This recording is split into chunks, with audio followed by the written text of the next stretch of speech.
Welcome to the Merlin Crypto Market Update located on the X app. I'm Abs, the host and senior engagement officer at Merlin, and today's episode features a replay from our Merlin X Spaces. Every other Tuesday at 8:30 p.m., you can catch us live on the X app at Get Merlin Crypto. We dive into captivating discussions about cryptocurrency and blockchain technology with our engaged audience, special guests, and the founders of Merlin.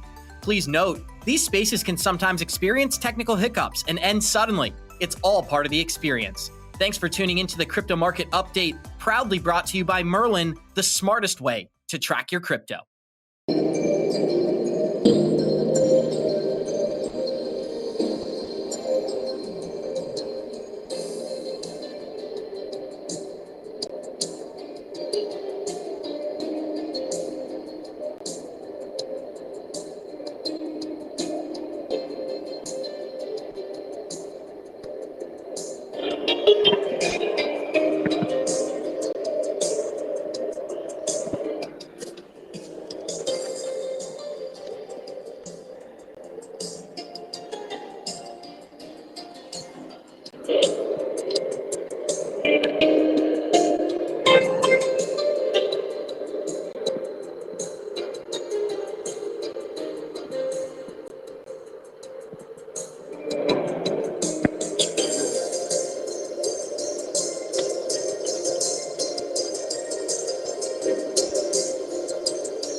Welcome, everyone, to our Merlin Market Update. Uphold and Ripple news, have an exit plan, prepare for the bull run 2025. These are some of the items we will be speaking about tonight. I will be your moderator this evening. My name is Jeremy Quintanilla. I'm the Chief Finance and Operations Officer for Merlin and one of its co-founders. You may find me on all social media platforms at Age of Jeremy. Your host this evening, again, is Abs, Merlin Senior Engagement Specialist, and he is also the amazing host of the Good Morning Crypto Show. The Good Morning Crypto Show comes to you Monday through Friday at 11 a.m. Eastern from the 3T Warrior Academy YouTube page. You can follow Abs right here on the X app at 3T GMC Crypto. These spaces are brought to you by Merlin, the smartest way to track your crypto. Track your coins across wallets and exchanges in one simple, secure web app. Sign up now at merlincrypto.com and get 30 days free. Please follow Merlin here on the X app. You can also follow Merlin on its LinkedIn page at Get Merlin Crypto, also on Instagram and Threads at Merlin_crypto, and make sure to subscribe to our YouTube channel at Merlin Crypto as well. Here on Merlin X Spaces, we enjoy debate, but please keep it family friendly and please be respectful. We want these to be an inclusive atmosphere. The views and opinions expressed in this program are those of the speakers and do not necessarily reflect the views or positions of any entities they represent. And now, without further ado, your host, Abs. Take it away, sir. Thank you, Jeremy, and how's everybody doing tonight? Johnny, we're going to talk about a little Uphold, a little bit of Ripple, but Bitcoin touching $35,000 last night. I'm still settling into that being a reality. So I want to kick it around. I want to say hello to everybody. Gonzo, Mario, Jenna. Let's start off with Johnny. Johnny, how you feeling, man? And what's on your mind? Abs, as always, when you're 6 feet above ground, I'm feeling great. It's great. It's great to be here. It's great to be around this exciting time as we start to see the crypto market heating up. Everybody's getting excited, but Abs, this isn't even the beginning. We got so far to go, but I'm happy to see everybody get excited, and I can't wait to hop into it. With that said, I'm doing great. Looking forward to having a good chat. Mario, it's been pretty wild, and I think you're on Good Morning Crypto tomorrow. We have Kevin Cage joining the show as well, so it's going to be a great episode. How you feeling tonight? What was your reaction? $35,000 Bitcoin in October of 2023. Hello, everyone. Yeah, I'm doing amazing. Thank you, Abs. I hope you're all doing great too. Everybody here is speakers and everybody out in the audience. Not gonna lie, I was very excited. I was very excited because it's been a long time since I've seen a green candle like that. I think the price, like Johnny stated, we're still early, but it was definitely exciting to see this kind of positive price action, and I was really stoked. And it's just the beginning, like Johnny said. Gonzo, I'm kicking it straight to you, man. How you feeling tonight? What's on your mind?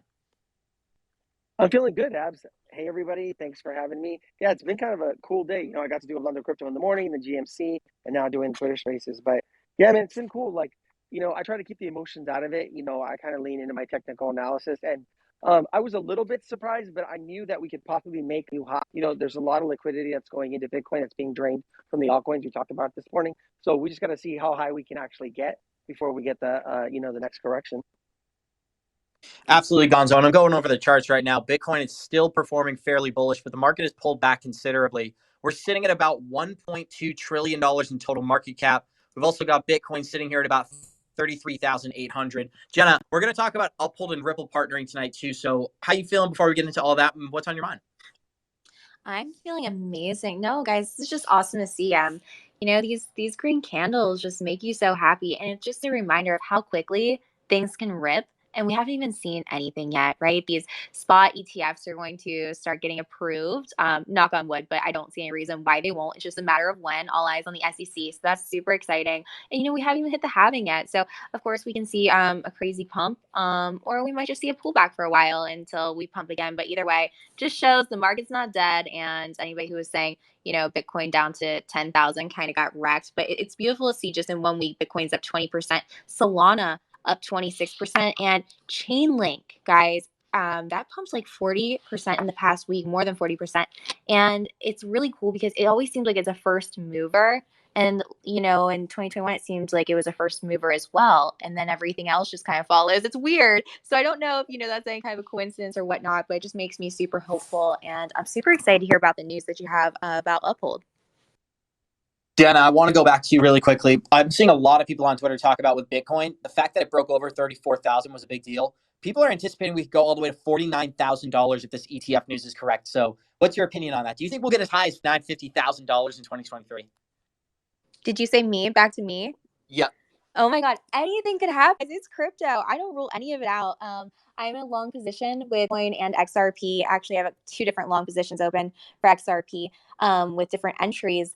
But I just keep my margins big enough so that way I can ride that along. Because, I like to have those trading bags along with my HODL bags. I think it's another way to, play my little side bets, but definitely do that responsibly. But anything could happen, Abs. I do not doubt that. Bitcoin is a beast. Johnny, and I think the most underrated narrative right now is the article we got 2 weeks ago out of BlackRock and JP Morgan starting to use tokenized assets on a blockchain. I believe they tokenized stocks and transferred them to Barclays, something along those lines using the Onyx blockchain. But what happened? Over the next 2 weeks, we got Larry Fink, Gary Gensler, Kathy Wood, Mike Novogratz, and I'm sure a dozen other big names going on CNBC and other mainstream media networks just talking about crypto and talking about ETFs. So with all of that behind us, Bitcoin obviously did 12% in a single day yesterday. Went from about $28,000 to $35,000. What are you thinking? Do you think we have a lot more bullish momentum behind us, or has the majority already taken place? Al, Abs, in the world of the WWE, we call this a classic heel turn where the heel, the bad guy, becomes the good guy. And that's pretty much what you just saw. I mean, you saw those guys bashing and beating up and kicking down crypto for the past 4 years. And all of a sudden, The very same guys who were calling it a scam and it's bad and they're going to fire people are now saying it's a flight to safety. It's the best thing since sliced bread. And so it's so cool to see because, I wish Coach was here today because it's something he always talks about. You do what they do, not what they say.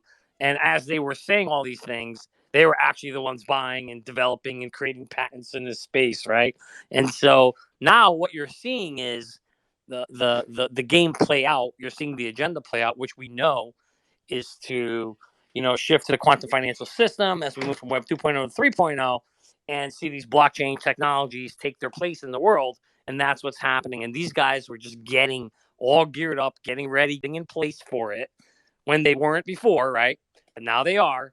And now they're ready to, I don't want to use the word flip the switch because I know that has a different meaning among the XRP people, but they are certainly in position and ready to let this market rip. Johnny, and I want to bring back go ahead. I think Mario had a comment, so floor is yours. Yeah, I was going to say that this is nothing new. I mean, anybody that was involved in the last bull run, I remember vividly. I remember like all these different people just constantly promoting crypto and Bitcoin. Mark Cuban, Elon Musk. Everybody was rocking the laser eyes profile pictures, and the narrative can change, and it can change fairly quickly. And we can all of a sudden start to see all these different public figures all of a sudden start to promote crypto. Now, the hypocritical part is why haven't they kept promoting crypto during the bear market? And I know that some of them continue to speak very highly of crypto, but they haven't been as prominent. They haven't been voicing their opinion in the same way that they do in the bull runs. Elon Musk is still yet to reintroduce Bitcoin purchases for Tesla. All these things, and they're going to come around again. We're going to start to see all these different figures just promoting crypto, and it's very important that we as not just investors, but people that have been through multiple cycles realize that that's the time when you need to get out. And obviously getting out, cheap plug, Merlin. That was a great cheap plug, Mario. Sorry, guys, I got stuck on a mute button there. But Mario, that's a perfect time for our introduction, guys. This space is sponsored by Merlin, a.k.a. the smartest way to track your crypto. And if you're looking to learn more about our product, go to www.merlincrypto.com. We describe how to create an exit plan, get involved, and actually exit the crypto market when we get days like yesterday. Now, it's early, it's 2023, but an exit plan is going to come in handy over the next 2 years, and that's how we're introducing it today. Mario, you said it's something new when it comes to the Bitcoin ETF, but we saw what BlackRock did today. 2 weeks ago, we had a fake news story from Cointelegraph saying that BlackRock's ETF was approved. Well, today, the ticker IBTC was actually uploaded onto the NASDAQ. It wasn't activated so people could invest, but it was put up there, taken down 4 hours later, and then added back again before the end of the day. So as of right now, guys, BlackRock has a Bitcoin trust sitting on the NASDAQ ready to be rolled out if the SEC approves it. Johnny, what do you think about that whole roller coaster for the second time this month? Yeah, I mean, at the end of the day, Abs, we're just going through the process here. And I think that you saw the ticker symbol was already out there for the ETF. BlackRock's getting ready. It's kind of what Jeremy Hogan said today. Like, yeah, they're just kind of getting ready for the date, getting the room ready because they know it's going to happen. We already know the ticker symbol is IBT. And, listen, at the end of the day, what BlackRock wants, BlackRock gets. I think it's going to happen, Abs. It's only a matter of time now. The bigger question for me is who's going to get, will Kathy Wood's ARK get it first because she's next in line for an approval, or do they decline her and then give it to BlackRock 3 months later? To me, that's really the interesting question. We'll see how that whole thing plays out. Tokenized assets being put on Ethereum at the same time BlackRock is getting ready to launch their own product. It's so interesting how quickly things can change in this market. I believe it was only 2 years ago that Larry Fink was still anti-Bitcoin, or he at least wasn't admitting that they were willing to buy the product. So, Jenna, before we talk about some Ripple news and some other things I have prepared, what did you think about the whole BlackRock debacle? They listed the trust, they pulled it off for a couple hours, they added it back by the end of the day. What do you take away from that news? TikTok, guys, it's coming and things are gonna explode. Like it's happening. It's just like just waiting for it, right? Just to pop off. Gonzo, and I want to kick it to you. It's just been a little while since we got a comment. What are you thinking about the whole Bitcoin deal before we move on? Yeah, something that Mario said was like really important. I understand that it feels like it's different because it's a spot ETF, but if you go back and look at the cycles and the history of cryptocurrency, it's always marked by certain events. Right? Our bear markets have been marked by certain events, like the last bear market. It'll be marked by the collapse of FTX and of Luna, right? Like the the peak of this market, we still don't know. The beginning stages of it will be the spot ETF, but who knows what it'll be that'll actually call the top. So there's always something, right? There's always some narrative that kind of pushes it either down or pushes it up. And so all you can do is kind of have your investment thesis and your plan, and then just trade and execute your plan. Gonzo, me and you we had a great conversation one day, and you were talking about how you did TA on Bitcoin's price chart, and it showed you that November of 2025 is when the peak of the market is set. And so if that's the case, and we're already at $35,000, how high do you think we're going to get between now and then? Yeah, price predictions. Like when I mapped out the market going back to 2013, like our downtrend is 51 weeks, the lateral sideways movement is 96, and then that uptrend that gives us the all-time high usually breaks down something 61 to 63 weeks. That was going back to 2013, so that puts us at 2025 November for the all-time high of Bitcoin. So I mean, look, there's two things that are happening there. One, it's the biggest rug pull ever, because the SEC meeting with Cathie Woods and having some kind of dialogue is them getting more information so they could deny or delay, like Johnny was talking about, the spot ETF to give it to BlackRock. But the denial coming out in January will be negative for the market, right? So that's one scenario. And then, or the other scenario is that we're building a base where this thing is going to push up really, really, really high, right? That we could go up to 40, 50,000, come down and correct another 40, 50%, come to our support at 25, 30K, and then rip all the way back up. So if that's what's happening, then, you could easily see this way above 100,000, if not 100,000. $150,000 Bitcoin. And when you listen to guys like Mark Yusko, who do this for a living, they say we could actually get even higher, Gonzo. So as crazy as it sounds, $150,000 is relatively conservative. When you look at the bull market that took place just 2 or 3 years ago, I believe that the majority of the market was anticipating $100,000 Bitcoin. Obviously, we didn't get there. We did the pump and dump, going up to 65, coming back to 30, going back up to 69, and then going into a 2.5-year bear market. But what I think we're on the precipice of for the first time is institutions and financial firms like JP Morgan are going to buy Bitcoin and Ethereum publicly and then hold it and offer it to users. So there's not going to be that same incentive to dump on the open market. They're going to be accumulating these assets over time. That way they can make more money after they hold these assets. Johnny, what do you think? If I can get off mute over here, I guess that would help. Yeah, I mean, at the end of the day, you know how the game is played. When everybody's telling you to get in, it's actually time to get out. And when everybody's saying that it's a scam and it's crappy and you shouldn't be in it, that's when you should be getting in, Abs. But the standard common, I don't know what you want to call them, regular retail investor doesn't know that. And I was one of them. And I was just a dumb idiot following Jim Cramer and all these other things until I joined the academy and learned the game. And when you learn how to play the markets, you realize that it's actually criminal, in a way. What I mean by that is the markets are a game of a pool of money, and you have to, some people put money in and some people take money out, right? And the people who take money out, if they take it out of the gain, means they took it from somebody else at a loss. And that's unfortunately the sad part of the market. So if you're going to play in this market, you better know how the game is played. And the game is played where, if everybody knows something's going to go up, well, everybody's going to get in it. And so then there's no ability to make money because it's going to drive the price up. So you have to play just the opposite. Like Yusko says, when the big boys want to buy something, they don't tell the world. They scare the world in it, go and buy it on the low. And that's exactly kind of what we saw back then. And I think we'll see the same exact thing happen in this next bull run, Abs. And what's really going to be interesting is as this Bitcoin ETF comes and gets approved, that's going to set a whole another level of validation in people's minds that this art market is real and that it's safe to invest in. It's going to be a green light, like, hey, come on in. And boy, people, if they don't have an exit plan, I'm not trying to cheap plug here, but if you don't know how to ladder out on the way up, you're going to get wrecked on the way backside. All righty, guys. We already got like 65 people in the chat right now. So first of all, we are sponsored by Merlin, and Merlin is the smartest way to track your crypto. We take all your different trackers and exchanges and put them in one location so you can create an exit plan and sell while everybody is buying these assets. And as you can tell, we've seen it over the last 24 hours. When it's a bull market, these projects move higher than people anticipate, but they go down longer than people anticipate during a bear market. So when we enter this bullish phase, it is the time to take profit, and it's not going to last nearly as long as people think. But I think it's a good time to cover the Ripple news tonight as Ripple forged a new partnership with Uphold to enhance underlying crypto liquidity's infrastructure. What is this doing?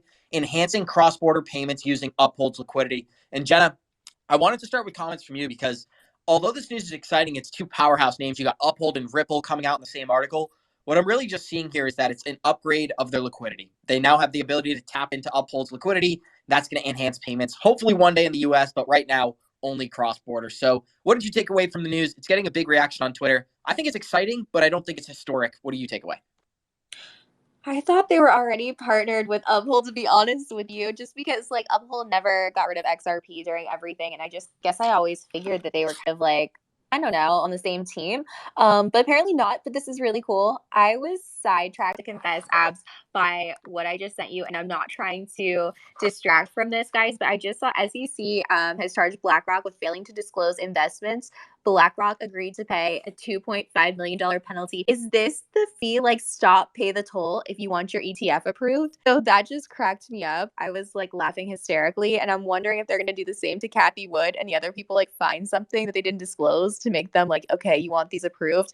Let us get our like money first. So I thought that was so funny. No, you guys go ahead with this news with Ripple. I didn't get to read the full article with Uphold, but I think this is great. Any partnerships like this that are big, anything would be obviously that's what we want. I'm more excited just waiting to see if like XLS 30D gets passed and with the AMMs, because I think that that's going to be really, really big for Ripple. So that's what I'm waiting for. When we get AMMs on the XRPL, everybody's going to be excited. We can start making money by just letting people tap into our own liquidity, kind of like we're seeing with Uphold today. And Johnny, I don't know if you got a chance to scan over the news. It's a pretty big article, but like I said, it's enhancing their on-demand liquidity product. It's not like this historic new announcement, really. And maybe I'm underpinning the idea because they're talking about it being an essential part of their business going forward. And if I read this statement from Ripple, it says that they provide an essential part of the necessary liquidity for multiple execution paths. So what do you think, John? Looks like. Not sure what happened there, my man. But I can continue. Johnny Crypto, I'm not sure. Are you there? Yep, sorry, I had an issue, a family thing, but we're all set. Let's continue on. I'm sorry, was there a question there? If so, I happy to answer it for you. Mario and Gonzo, you take the floor before we move on, and then we'll finish with Johnny Crypto. What do you guys take away from the Ripple Uphold news? Ripple is now using Uphold to tap into liquidity pools and enhance their cross-border payment product, specifically making it more efficient to transfer your crypto into fiat and then back into crypto if you would like to do so. So what do you take away from the news? Yeah, I mean, it sounds like a good partnership. Again, like you said, I don't think it's anything like super historic, super to be excited about, but I think that it's positive from a perspective of Ripple partnering with an exchange. In this case, they partnered up with Uphold, who, in my opinion, deserve it because they've been very good supporters of XRP over the last 3 years since the beginning of the lawsuit. They never delisted XRP. It continued being the only place in America or for American people to be able to buy and trade XRP. So I think on that front, that's something that I personally take away. As far as the impact in the market, maybe we'll see it in the long term. I just personally don't see how, how it can impact, I guess, the price of XRP or the short-term price action of XRP. But I think that it's a positive. It's a positive that Ripple decided to partner up with Uphold. Yeah, I think, in the short term for price action, I don't think it does much, right? But as far as like the use case and for the long-term adoption, I think it's a really, really good thing, right? Like that's what it was built for. And the option that we get and the more partnerships that they have and the more actual like use cases that they're using it for, what it was built for, bring new partners, new use cases. And that's actually what we want, right? Because when eventually the utility outdoes the speculation, that's when this thing really runs, right? And that's what we want. So I look at it as just like another building block, another partnership, another thing to look at that says, or reconfirmation of, yeah, that's why I'm invested in XRP and that's why it's my biggest holding. Gonzo, and I don't think it's that important just because it's nothing new, but it's the ability to tap into liquidity pools. And when they start being leveraged in the US, that's when I think this type of news could actually start to matter. But Johnny, I want you to close this out before we move on.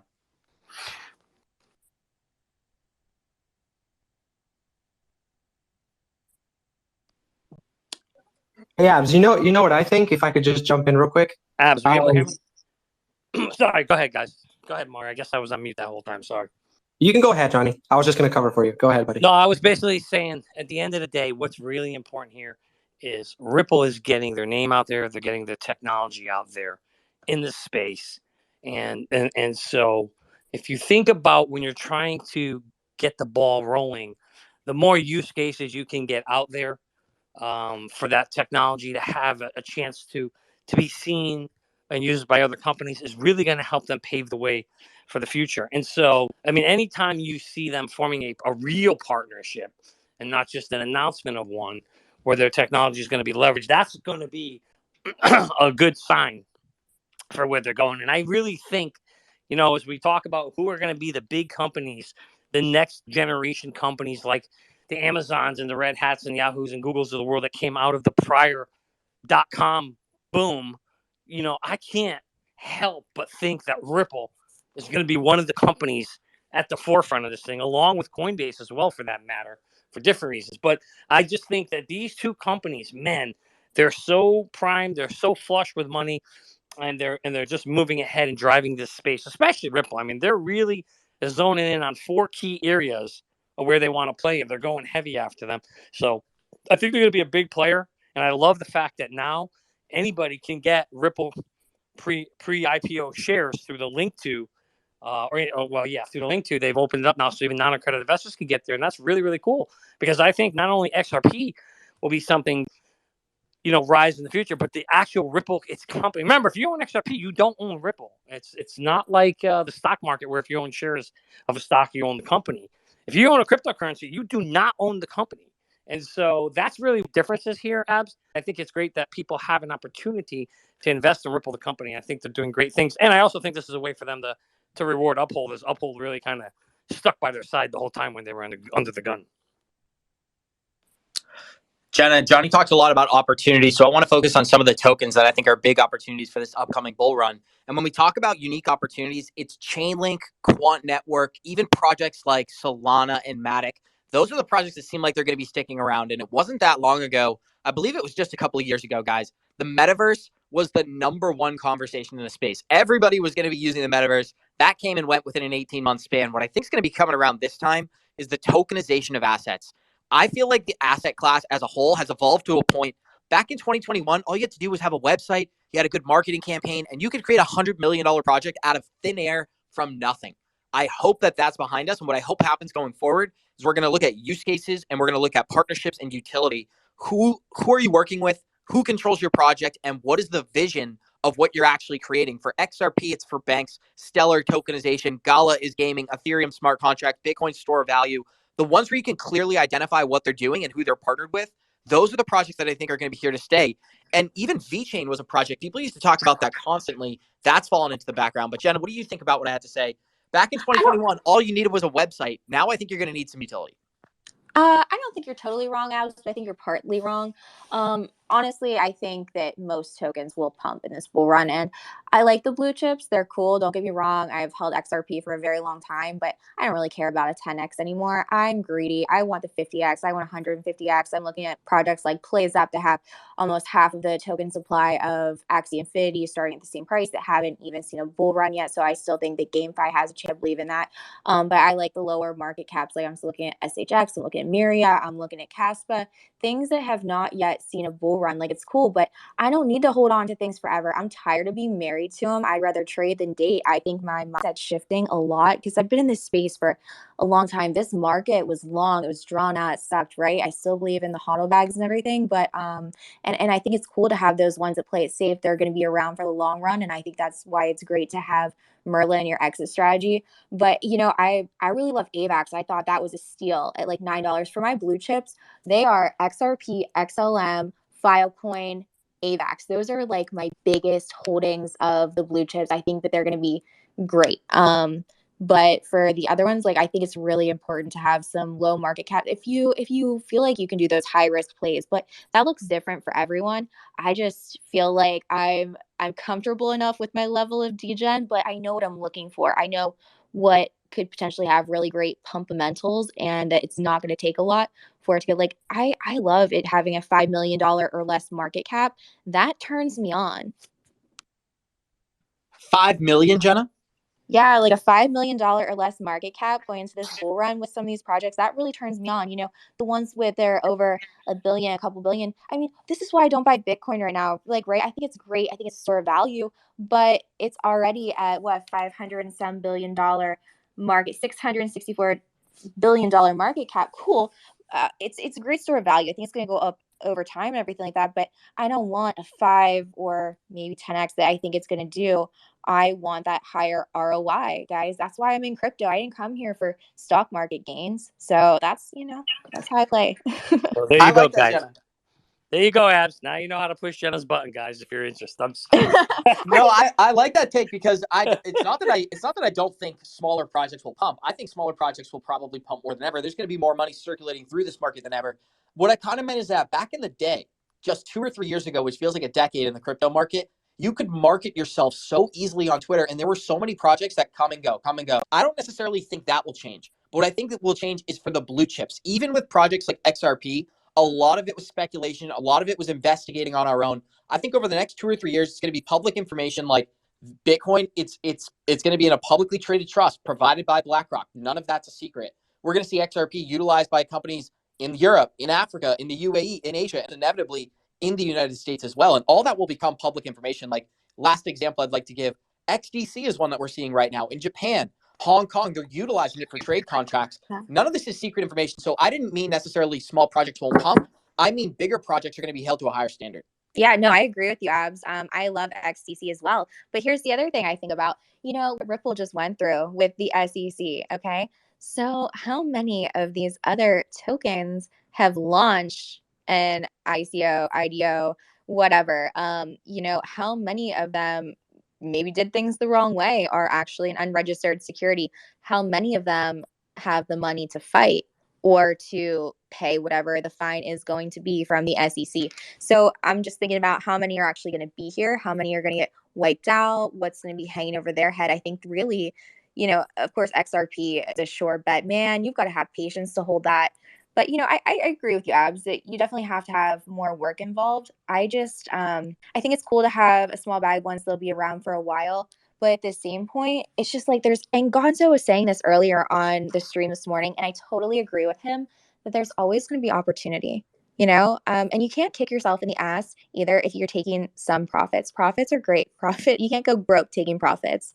You'll never take the top and you'll probably never buy the bottom, but you have to be okay with that. When ADA was pumping, let's say $3, a lot of people took great gains at $1, $2. Yeah, maybe they didn't take it at 3, but that's okay. You should definitely be happy with what you have. And it just looks different for everyone. But I agree, higher standards, sure. But also, shit coins are not going anywhere. I'm sorry, I know this is a family event and everything, but these meme tokens or just whatever they are, it's all community, and then you will always see like the same group of shillers and things like that. I don't know. I think certain things, if their marketing is good, it can be a total whack project, but they can have amazing marketing and sell a ton of it. I mean, look at FTX. That was one big shiny turd, right? So anything could happen. Gonzo, I want to kick it to you as well. You broke down on Good Morning Crypto this morning what happens. Money goes into Bitcoin, then it goes into Ethereum, then it floods through the altcoins. We're going to see nothing different this time around, but maybe you can break it down. What projects do you see being most successful? In my opinion, the ones that we don't talk about most but are going to be a huge success, Quant Network, Chainlink. We even talked about Solana and Matic. What are some of the ones that stick out to you? Yeah, I think they've already been mentioned, but like what Jenna was saying, what I was talking about this morning is there's no need to chase green candles, right? Because there's always going to be an opportunity somewhere. You just have to be patient, right? And if you talk like what Jenna brought up, it is a perfect example. People got like really ridiculed for selling their ADA, right? Remember Waters, Jordan talking about like he took profits on XRP and people destroyed him. But look how that played out. He ended up selling each microcycle top that we had, and now he's able to get back in at the bottom. And so, yeah, the way it plays out is like you can see right now in the Bitcoin pairs, all the liquidity is sucked into Bitcoin. I mean, that's just what happens in these cycles. But like as we get regulation and like we got like what 22,000 tokens, all of that shit needs to wash away, right? And all that liquidity needs to get sucked up into the good project, the XRP, TC. And I think that's the way it's going to play out. Once we get regulation and we get actual rules, a lot of these projects will go away, and then the other projects that are left will suck up their liquidity. But like you were saying, I think Jenna brings a good point as far as like small caps. It's always good to have like a small part of your portfolio for kind of those things. And if you don't like those really like kind of small market caps, you can pick projects that go through a bull run, right? Because remember what's going to happen with some of these projects that have been around for a while, people got stuck at the top, right? Like when Solana takes off and finally goes up, a lot of people got trapped at like 220, 230, and they don't have the patience to keep holding on. As soon as they're at break even, they're going to sell. So a lot of these projects have been around. There's a theory that says that as price action comes up, there's big sell pressure that pulls the price action back down. as opposed to like a project like, let's say, Sui or Aptos, right, that are brand new, that don't have a bull run, that when they run, they explode because there is no sell pressure at the top. So, we're going to get new projects that are still going to come out that are layer twos, like that have like ZK technology in them, that are going to do extremely well, like the Aptos, the Suis of the world, Arbitrum, Optimism. All those projects have never gone through a bull run. And so there aren't a lot of people that are trapped at the top. So when it gets liquidity and the market completely turns around, those projects are going to run. You know what's a prime example of something? It's not even a micro cap, but it's a lower market cap coin. VeChain is only 1 cent right now, 1.8 cents to be exact, but the total market cap is $1 billion. That means this thing was 28 cents back at the peak of the bull run in 2021. All we need is $20 billion worth of liquidity to come in over a 6-week period and exit the token over the next 6 weeks, which we've seen a million times before. That will give you the opportunity to create what Johnny's talking about, the ability to take advantage of an exit plan, selling, taking profit, and then using that money to buy these tokens at lower prices. That's how you create $1 million portfolios in this market. And Johnny, I want to kick it to you because VeChain is a project that a lot of people talked about back in the day. VeChain, Hedera, Algorand, those are 3 projects that were key in 2021. They've fallen into the background. So do you see any of those performing very well over the next 2 years? It all depends on the narratives that they're going to spin on those. Obviously, VeChain has a very sexy narrative with people wanting to be able to follow the entire supply chain. And so whenever you can provide a solution for that, that's going to get people excited. Morpheus is another one that does that as well. So I think you'll see both of those two. There'll be narratives spun up around supply chain solutions. And I can't help but think both VeChain and Morpheus are going to profit, or benefit, I should say, from the narratives of that. And I think you're just going to have a whole bunch of different narratives being spun up in the different segments. I don't think you want to play in just one segment. For me, for me, this whole industry is about, I'm diversified in a lot of these different segments. I want to be in smart contracts. I want to be in cross-border payment solutions. I want to be in gaming solutions, in the metaverse. And so you want to make sure that you've got in DeFi and SEX and all that, right? CEX. You want to make sure that you're in those different segments so that, each one of those will have money's going to flow in and out of all of them, as we saw last time and in the prior times. So for me, I kind of look at what are the players or which ones are the coins that I think, have a good team behind them, aren't here for just a quick pump and dump, who's got real world solutions, who has a max supply on their coin. You look for those kinds of things, and then you look to see if they've got certain partnerships with key things and that kind of a thing. And then, you can start to say, all right, yes, play against like Genesis. You want to play some blue chips, but you also want to have some little smaller ones too, because those are going to have the potential to go much, much higher. But in any case, if you don't have the right mindset of knowing that when you go into this, if you know how you're getting out, then you shouldn't be getting in. You need to know how you got to have an exit plan. I hate to keep beating the drum on it. Well, I guess that's why we're here tonight, right? Is the reality is, no, I am going to beat the drum. I want people to know that if you're going to buy something, and you're sitting there and you're thinking, I want to buy Shiba and wait for $10 million. No, you're going to lose. Because while you're sitting there waiting for it to go to a price that's never going to happen, you know what's going to happen? You're going to watch it go up and you're going to watch it come all the way back down. And I know because I've done it. And I know many people here. I wish I could see people, raising their hands here, or maybe put your head, put some kind of symbol there if you've watched your portfolio go all the way up and all the way down, Abs. Because that's what we're trying to solve. That's what we're trying to help people do with Merlin, is we're going to help you have a tool, put something in place. So when you get into something, you go into your Merlin app, you now have the coin in there, and you go and you create an exit strategy for it right out the bat when you're not emotional. When you're not in the heart and the heat of everything pumping. When you have no emotion, create your plan, and then you just sit back and you'll let it happen. And to me, that's how we're going to see people change the game, be able to put some profits and maybe even generational wealth into their pockets. Beat that drum, Johnny. Beat that drum. Hey, we need a drum sound. Jeremy, you got drums back there? What do you got over there? I know Jeremy's got some kind of musical back there, but yes, we... there we go. Beautiful. I love it. Gonzo, I love what you had to say, though. I also just want to remind people, if you want to jump up here and join the conversation, whether you have a question or a comment, raise your hand or request to be a speaker, and we'll have one of our moderators add you. We're going to open it up for questions, I believe, at 9:30. I'm not sure. I just want to double check with Jeremy. Mario, I want to kick it to you as well. There's been a lot of exciting news, Coinbase, Ripple, Uphold. We talked about Bitcoin ETFs. What's really exciting right now is the narratives are changing. Bullish sentiment has entered the market, and it seems like this market does one of two things. It travels down or it travels up. And when we're in that down phase and the world is collapsing on the crypto market, it feels like there's never going to be another green day. That's what a lot of retail investors, they watch Bitcoin go from 70,000 to 15,000. They hear people like Jim Cramer say it's never going to return. Well, that was the most bullish catalyst we got last month. The second Johnny Crypto, I'm not sure. I got distracted by our live chat. Sorry about that, guys. Mario, I'm going to kick it over to you. Sorry about that. Yeah, Abs, I think you're spot on. I mean, I missed a little bit of what you said because I was getting the baby ready to go, but I think you're spot on. Like we get so caught up of being in the bear market, and you just see sideways action to downward. To when you experience what we just experienced the last few days, it really gets you excited.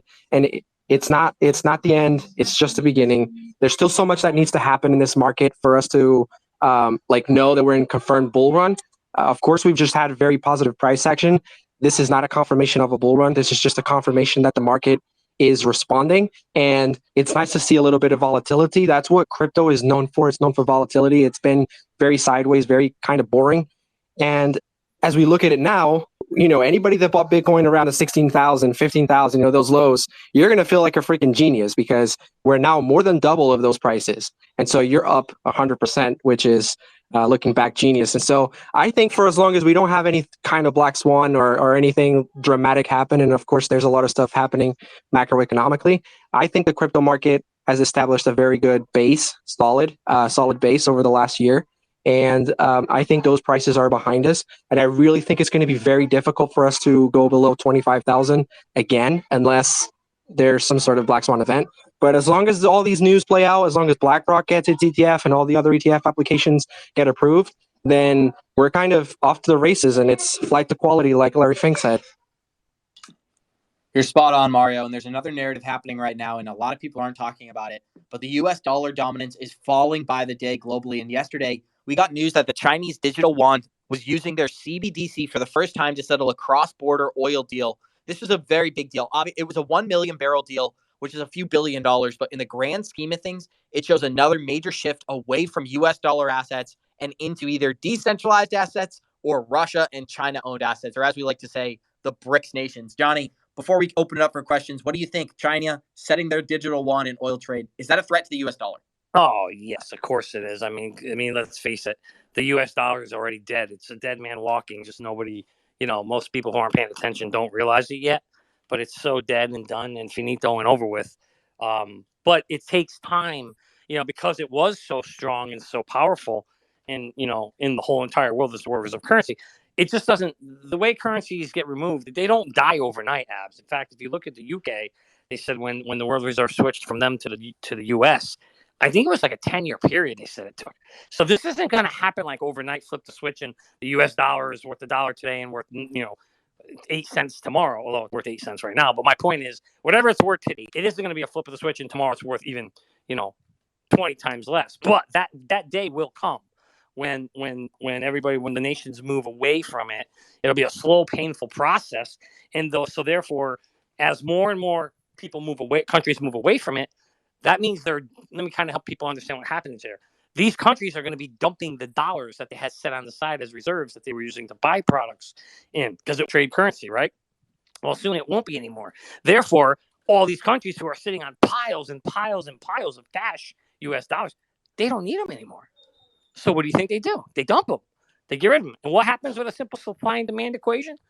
The more supply you have with less demand, well, guess what? The value goes down, and that's what's going to happen to the dollar. And we saw that, the BRICS coming together, the CBDC trading in oil. The oil was the key. The petrodollar was the only thing that saved the US dollar, and that's being threatened right now by what you just described. So, yeah, we're in a lot of trouble. US is in a lot of trouble. I tell all my friends and family members, get the hell out of the dollar. Don't have dollars in the bank. Go buy silver. Go buy gold. Buy crypto and buy cans of tuna. Buy something that's worth value. Because the dollar, long run, not a good investment in the long run.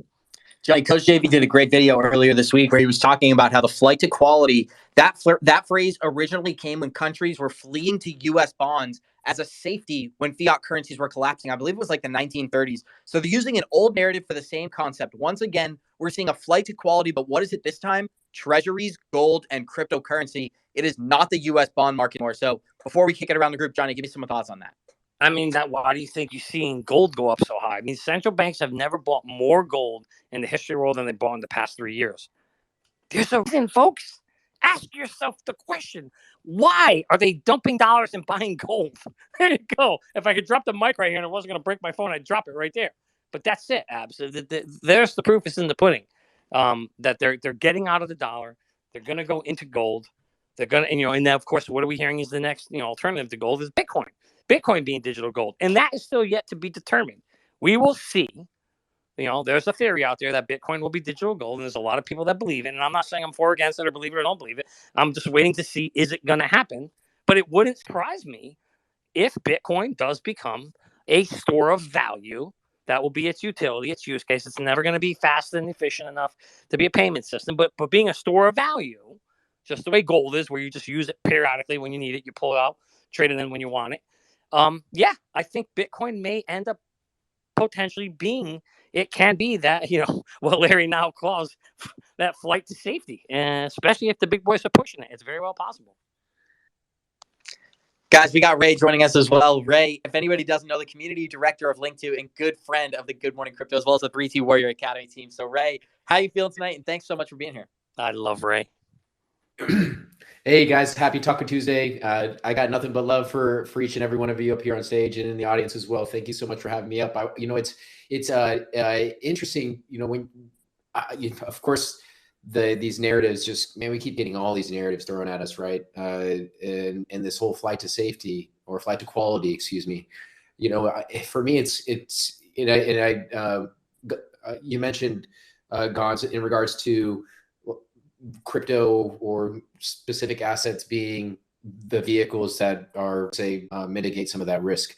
And so, but do you think, because I was fortunate enough once to hop into an X space like we're having here with the team at Crypto Banter, and one of the gentlemen on that team is Mario Narwhal, and he when obviously Link2 approached them to assist, and so they were interviewing us, and one of these questions about us or about Link2 was, what's the process or what's the funnel like for you? And he's like, and for me, what he meant was like, it went for our business model, it went even beyond, because there's just so much financial literacy and education that needs to be gained.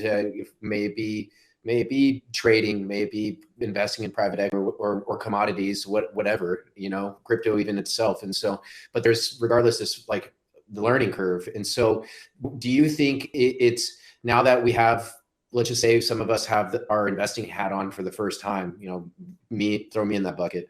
And so do you think that, flight to qualities is, yes, it's, let's just say these investments, but could it be taking it a step further? Because, it's with Link2, it's, and how I even came to, and I'm sorry to plug Link2, but it's like, for me, it's just because it's part of this overall investment journey. At least for me, it was, because in crypto led me here, right? And so it's like, do you think it's just, is some of this language to maybe help people think in a different way, to start asking specific questions, or because it's, like you guys know, there's more to it than just buying and holding and then selling these assets. There's so much. I mean, do you think flight to safety is just flat on its face means something else, or could it mean a lot of different things?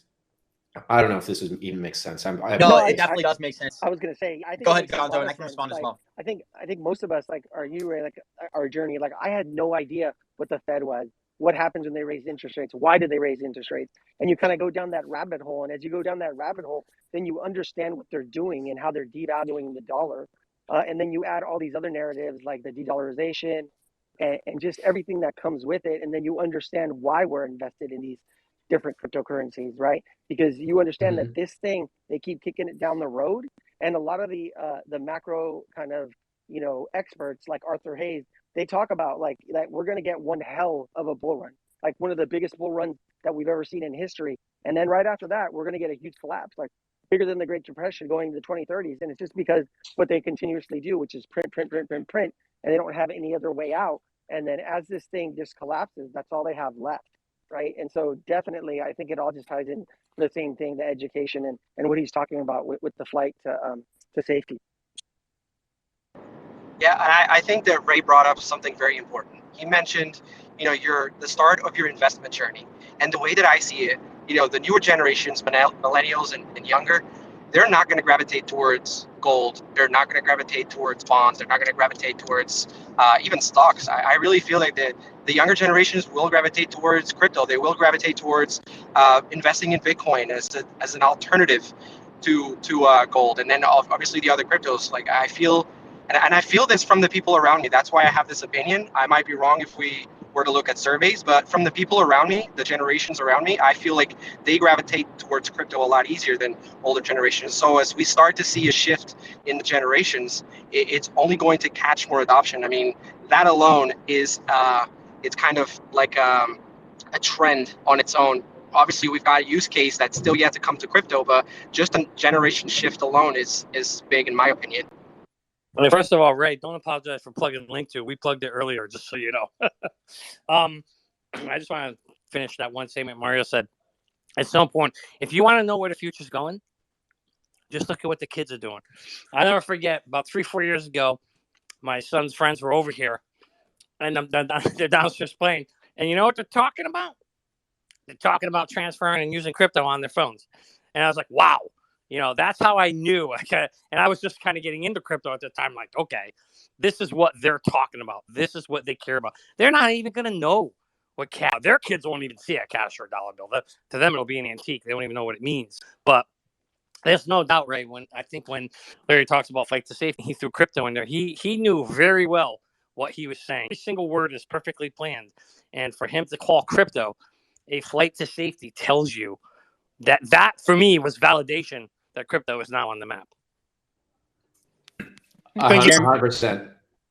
Thank you so much, Johnny Crypto. I want to interrupt because the hour is upon us to open it up to all of our amazing listeners to jump in and join in the conversation. And if you are a Merlin user, please come up and share about how Merlin is helping you prepare not only right now, but for the upcoming bull run that we all anticipate that will one day arrive again for cryptocurrency. So please request to speak. I will bring you up and we will give you the floor to ask or to share and to be part of the conversation. And while we wait for people to come back up, I will kick it back over to you, Abs.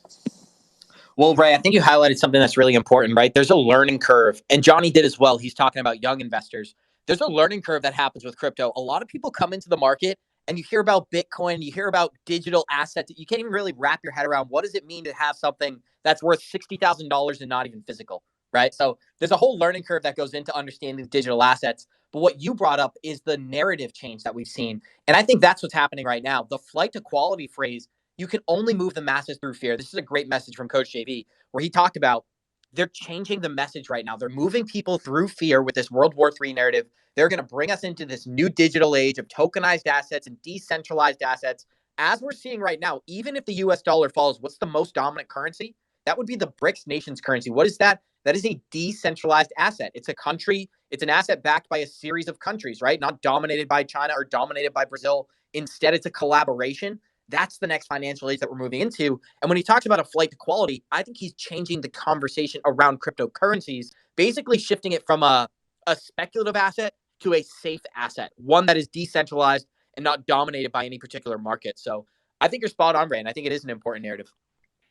Thanks, Gons. I appreciate you taking my mumbo jumbo and making it sound much more eloquent. but while you are chatting here, I made sure I'm following Merlin. I created an account here, and what's really neat, I didn't know you guys realize you have 30 different API connections.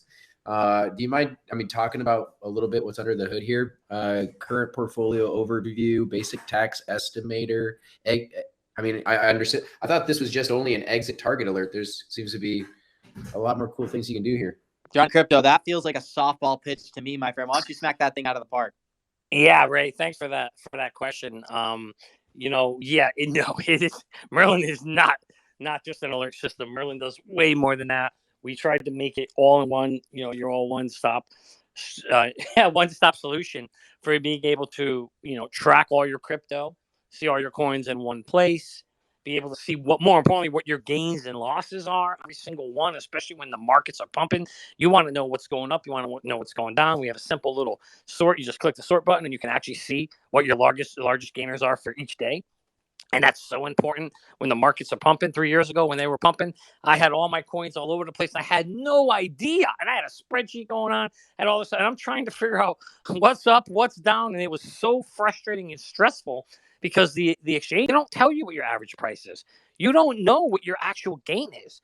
You only know what your total sale is, but you don't know if you're making money or losing money because you have to remember every single transaction you made. So Merlin will do that for you. It'll give you your average price so you know your gains and losses. And next, it gives you a tool. We just spent a good chunk of the show talking about where it can help you set an exit plan up. So when you get in, you buy now, for example, you can now start to set your plan. Okay, you know what? If I buy it, I'm going to sell a certain percentage. First, you say, okay, how much do I want to sell and how much do I want to hold long term? Because in an exit plan, it doesn't mean you're selling everything. An exit plan means you want to just sell some of it. So you might sell 20% and keep 80% or vice versa, right? And it gives you a tool to then set that plan up, tell the app what percentage you want, tell them what dollar you want to exit at, and it just calculates your profits for you and loss and your profits. And it will also show you what your tax liability is. And then lastly, it's going to send you an alert when you get close to your exit target, and then a second alert when you actually hit your exit target because it's marked up fast.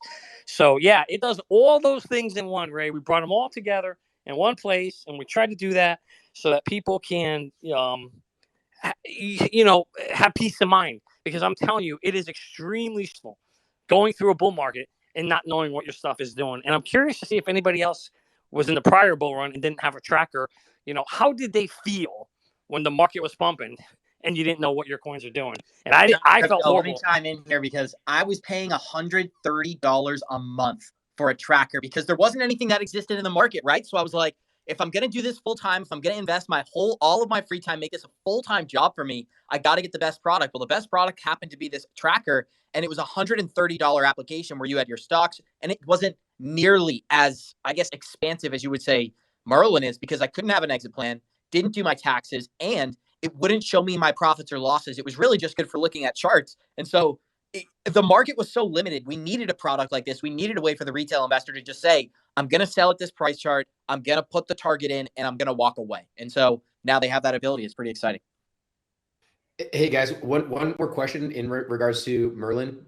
Are you by chance hooked up with the Uphold app? No, we haven't, Ray. It's funny. Right. I'm sorry. No, right now. Oh, wait. Do you mean do we have do we have? Yeah, we do, Johnny. Like, would I be able to track the assets in my Uphold wallet? Oh yeah, absolutely. I'm sorry. Yeah. I thought you meant where we partnered with them in a different way. Because never mind. Yes, absolutely. We got all the major exchanges. Uphold. Actually, I should bring that up. So we have Uphold, Kraken, Binance, Coinbase, BitTrue, Gemini, Gate.io, and we are working right now on crypto.com. That's coming shortly because they don't have an API at all. So nobody in the world can use. They have a CSV importer we're working on. Yeah, they don't have an API for in the US. If you're in the US and Merlin only works in the US and Canada, their app doesn't have an API. So we have no option but creating a CSV importer file. So we're doing that so we can import it. And then we've got all the major wallets. So we got Ledger, we got MetaMask, we've got Exodus, Trust, Atomic. So and we're in the process of working on Zoom, and we'll be adding that very shortly. And Ledger. Yeah, Ledger. I thought I said that already, but yeah, we have Ledger live on there too, and we're working on adding Treasure as well. So we've got a bunch. So we got a few in the pipeline, and we have a bunch there already. And yeah, so you can hook up your Uphold. All you got to do is go in, create your account, click Connect Assets. Then you'll follow the steps. There's about 3 steps you'll have to go through to set up your Uphold, and bang, give it a few minutes. So it'll pull in your data, and you'll be able to see all your stuff in one place. And the great thing, Ray, is we're just view access. We don't have your keys. We don't have your coins. We're just a display center. We're just going to show you what your exchange has. Yeah. We don't actually have access to do anything. We can't buy your coins, can't sell your coins, can't move your coins. So that's the beauty of Merlin is your coins are 100% safe because we have no access to them. We don't have your keys. We don't have your coins. We just show you them. The safest wizard in crypto. I appreciate it, guys. There you go. I like that. Instead of the smartest way to track your crypto, you're the safest way to track your crypto. That's good, man. That's actually pretty good. Hey, well, I appreciate it, guys. Thanks for letting me hop in and pick your brain on Merlin, and also, give Link to a little bit of a plug here. But it's always interesting some of these play on words that we hear in the mainstream, which definitely means something, right? But anyways, hey guys, I hope you have a great rest of your Taco Tuesday. Love you mucho, and I'll be tuning in for the remainder from later. Thank you so much, Ray. We appreciate you coming up here. And Johnny, I think you addressed something that's really important, right? Having an exit plan because prices are about to go up. And I'm not sure if Mario is still here. Mario, Jenna, I'd like to get some comments from you guys. We've got over 70 people listening right now, 77 listeners. Somebody's got to have a comment out there. So feel free to come up here, join the conversation. Even if you don't, we'd love to hear what's on your mind. Maybe we can start an open dialogue. But Jenna and Mario, I'd love to hear from you. What do you guys take away from everything we just discussed? I don't have enough crypto. I need more. I need all the crypto in the whole wide world, and I'm super bullish on it for as long as I shall live. And you also need an exit plan. And Johnny's been calling it a cheap plug. I'm going to call it an expensive plug, Jenna. This is an expensive plug right now. But we got one person who's looking to come up here, so we're going to add him as a speaker. OG Box Tweet. I hope I'm pronouncing that correctly. And once we get him connected, we are going to kick it. To be connected now, the floor is yours. OG Box, what Ab said. Hey, what's up, fellas? Hey, how's it going? What's up, OG? I just got one question. When Merlin IPO? After you tell us what's in the box. This is why I love Jenna. There's a bunch in the box. That's for sure. That's going to be a Johnny question, and it depends on how he answers it. Then I'll follow up. Yeah, Merlin IPO would be fantastic. That will happen after we go on Shark Tank. But we are definitely, right now the plan is to get Merlin out in the hands of as many people as possible, so they can put themselves in a position to win in this next upcoming bull market. OG, that's really the goal of Merlin right now. Is we're out there to help and improve as many lives as we can. And, that's the same thing we have here at the 3T Academy. Is we're trying to help educate people in the crypto space, giving them the right mindset and then giving them the right tools. And Merlin is one of those tools that we hope will help people. As Jenna said earlier, she said something very important. I don't know if anybody heard it. She said, I don't want to be married to my coins. That was probably the most important statement. If you walk away with nothing else tonight, walk away with that. Don't be married to your coins. Be married to your exit plan. And that's the goal here, is to get that in people's hands. So I know that doesn't necessarily answer your question. I'll let Jeremy give you his take on it. But mine is right now, step number one, focus on just getting as many hands as possible to help improve people's lives. Yeah, thank you, Johnny. Well, first, OG Box, I want to know, are you currently using Merlin? And if you are, what are some of the things that you enjoy about it, and how is it helping you? I actually haven't got to working with it yet. No, it's perfectly okay. The good news is you can get I was going to say the good news is you can get a 30-day free trial by going to merlincrypto.com. No, yeah, definitely. Yeah, no, that's awesome. Yeah, so we'd love for you to try it out, and we do these spaces every other week roughly, and so we'd love for you to keep coming back and then also sharing with it. One of the things that I've learned from Johnny Crypto in my many years of working with him is that being close to the consumers and being transparent with the consumers is the way that we focus on building the app. And that's what kind of created Merlin from all the experiences that Johnny had. As far as going into an IPO, I think that the main thing that we want to do is satisfy our customers, make sure that we're giving them the support that they need right now, spend some time building it. And then obviously I promised Johnny we could take it on to Shark Tank when we get to that stage that we can do that. So I have to live up to that promise first. And then from there, we will see where we go. But it's not out of conversation for one day going public with Merlin. But as of right now, our goal is to make sure that we can make it the best app possible. And we have a lot of amazing things in the roadmap. So make sure that you stay tuned to these specifically and to our social media platforms, because we'll be sharing more and more with that as we create those platforms and how we get out to our customers. The other thing that I do want to mention to everybody while I'm speaking is, again, if anybody has other questions, feel free to come up, and I'll kick it over to Jen in 1 second because I know she has her hand raised. But I do want to let everybody know our customer support manager, Mario, is going to be teaming up with Abs, and they're going to be doing some live Q&As and showing people how to use Merlin once a month. And our first one's going to be coming out in November. It'll be going live to Twitter, Twitch, and YouTube. So if you're on Twitter, obviously, or X, you're here. But you can also head on over to our YouTube channel at Merlin Crypto and subscribe there so you can be a part of that. And you're more than welcome to ask questions. Our goal is to make sure that everyone knows how to use Merlin as best as possible because we want everybody to be able to have an exit strategy and take profits on the way up. And so with that, Jenna, I see you have your hand up. Thanks, Jeremy. Okay, so my question would be with Merlin. Okay, it's great to have an exit strategy and to develop that, but what about people who have no idea what the fundamentals could potentially be for a token, like who are not experienced with TA, who have not even maybe witnessed their first bull run, who have no idea what their targets even should be? What resources could you refer them to so they don't get caught with their pants down? Jenna, that's probably. Go ahead, Go Jeremy. ahead, Johnny. No, go ahead. That's probably the single most second important question asked all night is if you're going to get into something and you don't know how to get out, that's a problem. And you're right. Most people don't know how to get out. And so the first thing you should do is familiarize yourself with how to develop exits. And there's several tools out there and things you can do. Fibonacci tool is one of my favorite to use. But also within the 3T Academy, if you're in the Academy, Andrew Cashflow has a course which he actually teaches you how to get in and how to get out, or when to get in, when to get out, how to create an exit strategy. It doesn't matter what chart it is, what coin it is. He has a strategy on how to do it. So that's one resource.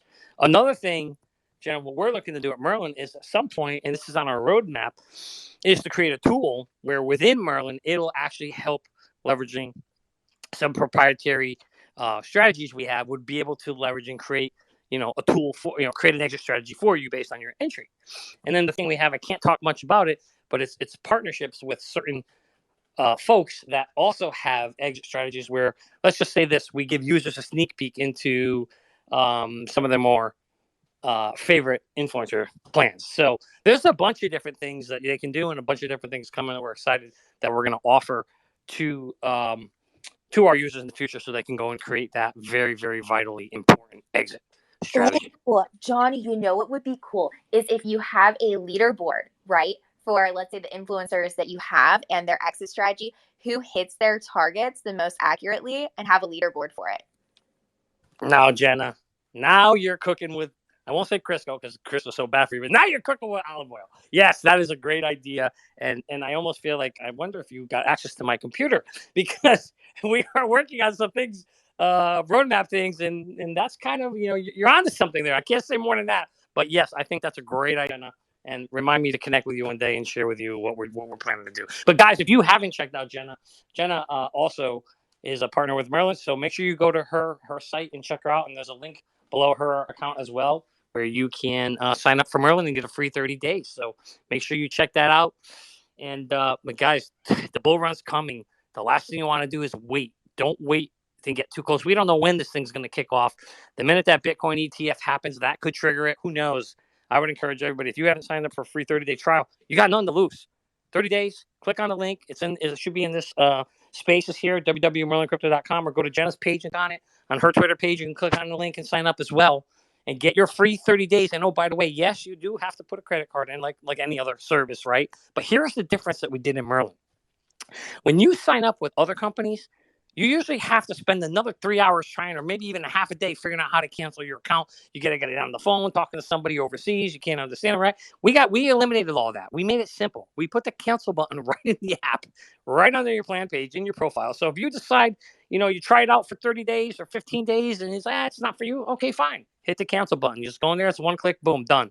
You don't need to call us. You don't got to get on the phone for 3 hours trying to figure out how to cancel. We're not going to try to sell you 17 times and, not to get out. You just press the button and you're out. So we hope we've made it simple enough, no risk, where people will come and try it out. At the end of the day, it's your money, and we're trying to give you a tool to help you protect it. Johnny, you talk about taking profits in the market, but here's what's really difficult for people to understand. Creating an exit plan. What does it really mean? It means setting price targets that you're going to sell at. Everybody thinks that if you're going to exit plan, that means you're planning on selling 100% of your assets. For my exit plan, I'm not anybody special here. The way I set up my exit plan was following BC Backer's strategy. 65% I'll be selling during the bull market, 35% I'm holding for the rest of my life. That means that if XRP goes up to $10, I'm taking profit on the way up, and then during the bear market I accumulate. But even if it goes far beyond my price targets, I still have skin in the game, and it's a significant amount. 35% of your portfolio is still a lot of crypto if we're going to continue upwards. So I want to throw that in there as well, Johnny. Abs, I'm so glad you said that. First of all, you are very important. Don't sell yourself short. Two, this is what we call schmuck insurance, right? You don't want to be the schmuck like me, Johnny Crypto, in 1997, that sold all 100% of his Amazon, before it went to 3,300 20 years later. And now instead of being a multimillionaire, I'm just sitting here trying. But the point is, trying to just change the generational wealth path. But the point is, don't be a schmuck. Have an exit plan. But an exit plan, you're absolutely right. And I think maybe we chose the wrong word. When we say exit plan, everybody's like, oh, I'm not selling. No, you don't want to sell everything. But you also don't want to sell nothing. When the things are going up, just like BC Backer did, he was brilliant, Abs. He sold 65% close to the top of the market, and he kept 35% schmuck insurance in case he was wrong, and it kept going up. He would have been covered, right? And it went down, and he was happy he sold 65%. And folks, that's what an exit strategy is. It's just saying, hey, I am going to take some profits on the way up, because that's how the smart money does it. The smart money doesn't sit there and hold it and watch it go all the way up and all the way down. No. The smart money says, oh, okay, everybody's leveraged out. This can't go any higher. We're taking profits. We're getting out. And then the smart money watches the dumb money hold all of it as it's going down 90% on the backside. The dumb money's holding the bags. And then, you're stuck holding it now until hopefully the next bull run. And you know what the dumb money's going to do in the next bull run? And Gonzo said this earlier. As soon as it gets to their average price point, let's say they bought, I'm just going to make this up, Bitcoin at 50,000, I'm going to sell at 50,000. And Bitcoin is probably going to go to 80, 90, maybe 200. Who knows, right? And they're not even going to take a profit, and they've sat 2 years on it because they're just happy to get their money back. That is a failing strategy. That's not what you want to do, and that's why we're saying, guys, get Merlin, join the academy, learn an exit strategy, or check your influencers. Maybe they've got exit strategies, and you can learn from them, however you want to do it. But just make sure you put a plan in place with profits, because a wise man taught me a long time ago, you never lose money if you sell at a profit. Smart money was buying Bitcoin at 15,000, saying they didn't like crypto, and then filed a Bitcoin spot ETF later. That's what smart money was doing. Exactly.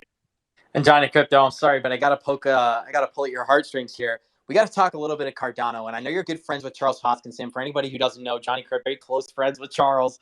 They have a lot in common, and they share a lot of same opinions. But when I look at that project in particular, it has the most developers in the market building on top of Cardano. But when you look at utility and usage, it doesn't have anybody using the product. So that was a project that went from 3 cents, only 3 pennies, to over $3 during the last bull run, and that took place in a 12-month period. Today, we're sitting at about 25, 29 cents. And when I look at that project, I don't see the utility coming in. I don't see the big names waiting to work with Cardano, shaking hands and making public announcements. I wanted to kick it over to you as somewhat of an insider, or at least somebody who's very familiar with the issue. What do you think about Cardano going? All right. So first of all, guy, I don't know Charles Hockenson from a hole in the wall. Cardano, don't know him. Not a friend. Not a fan. No. Let me just set the record straight. Because some people just for some reason hate him. But regardless, I don't hate him. I don't know him. What I do like is the fact that when I got into Cardano, it was one of the very first ones that I set exit strategy for when we were doing this on a spreadsheet. So we didn't tell the story, and I'm not doing it here because I've told it many times. But to make a long story short, we built an exit strategy spreadsheet in the 3T Academy. That's how this whole idea started.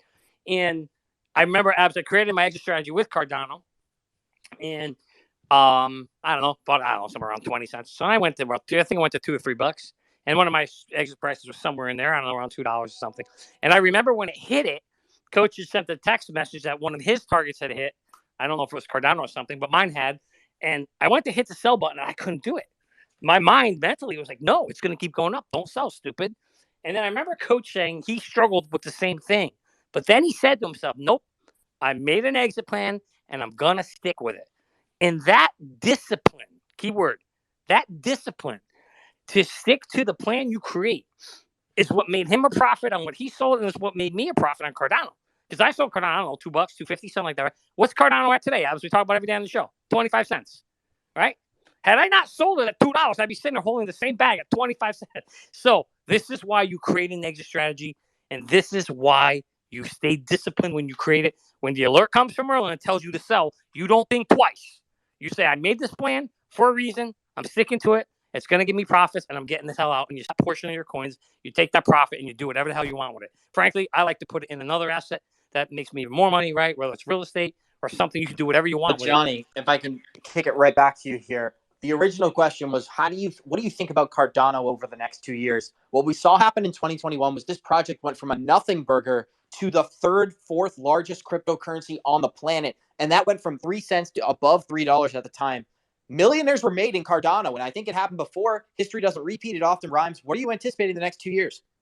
Well, yeah, that's why I liked it. That's why I like it, because I made some profit off it. What I think about it is what you saw was the narrative of the fact that it was the ETH killer, the narrative that it had the most developers on its on the GitHub platform out of any other cryptocurrency. Those narratives, when you pile them all on top of each other, make for a great story.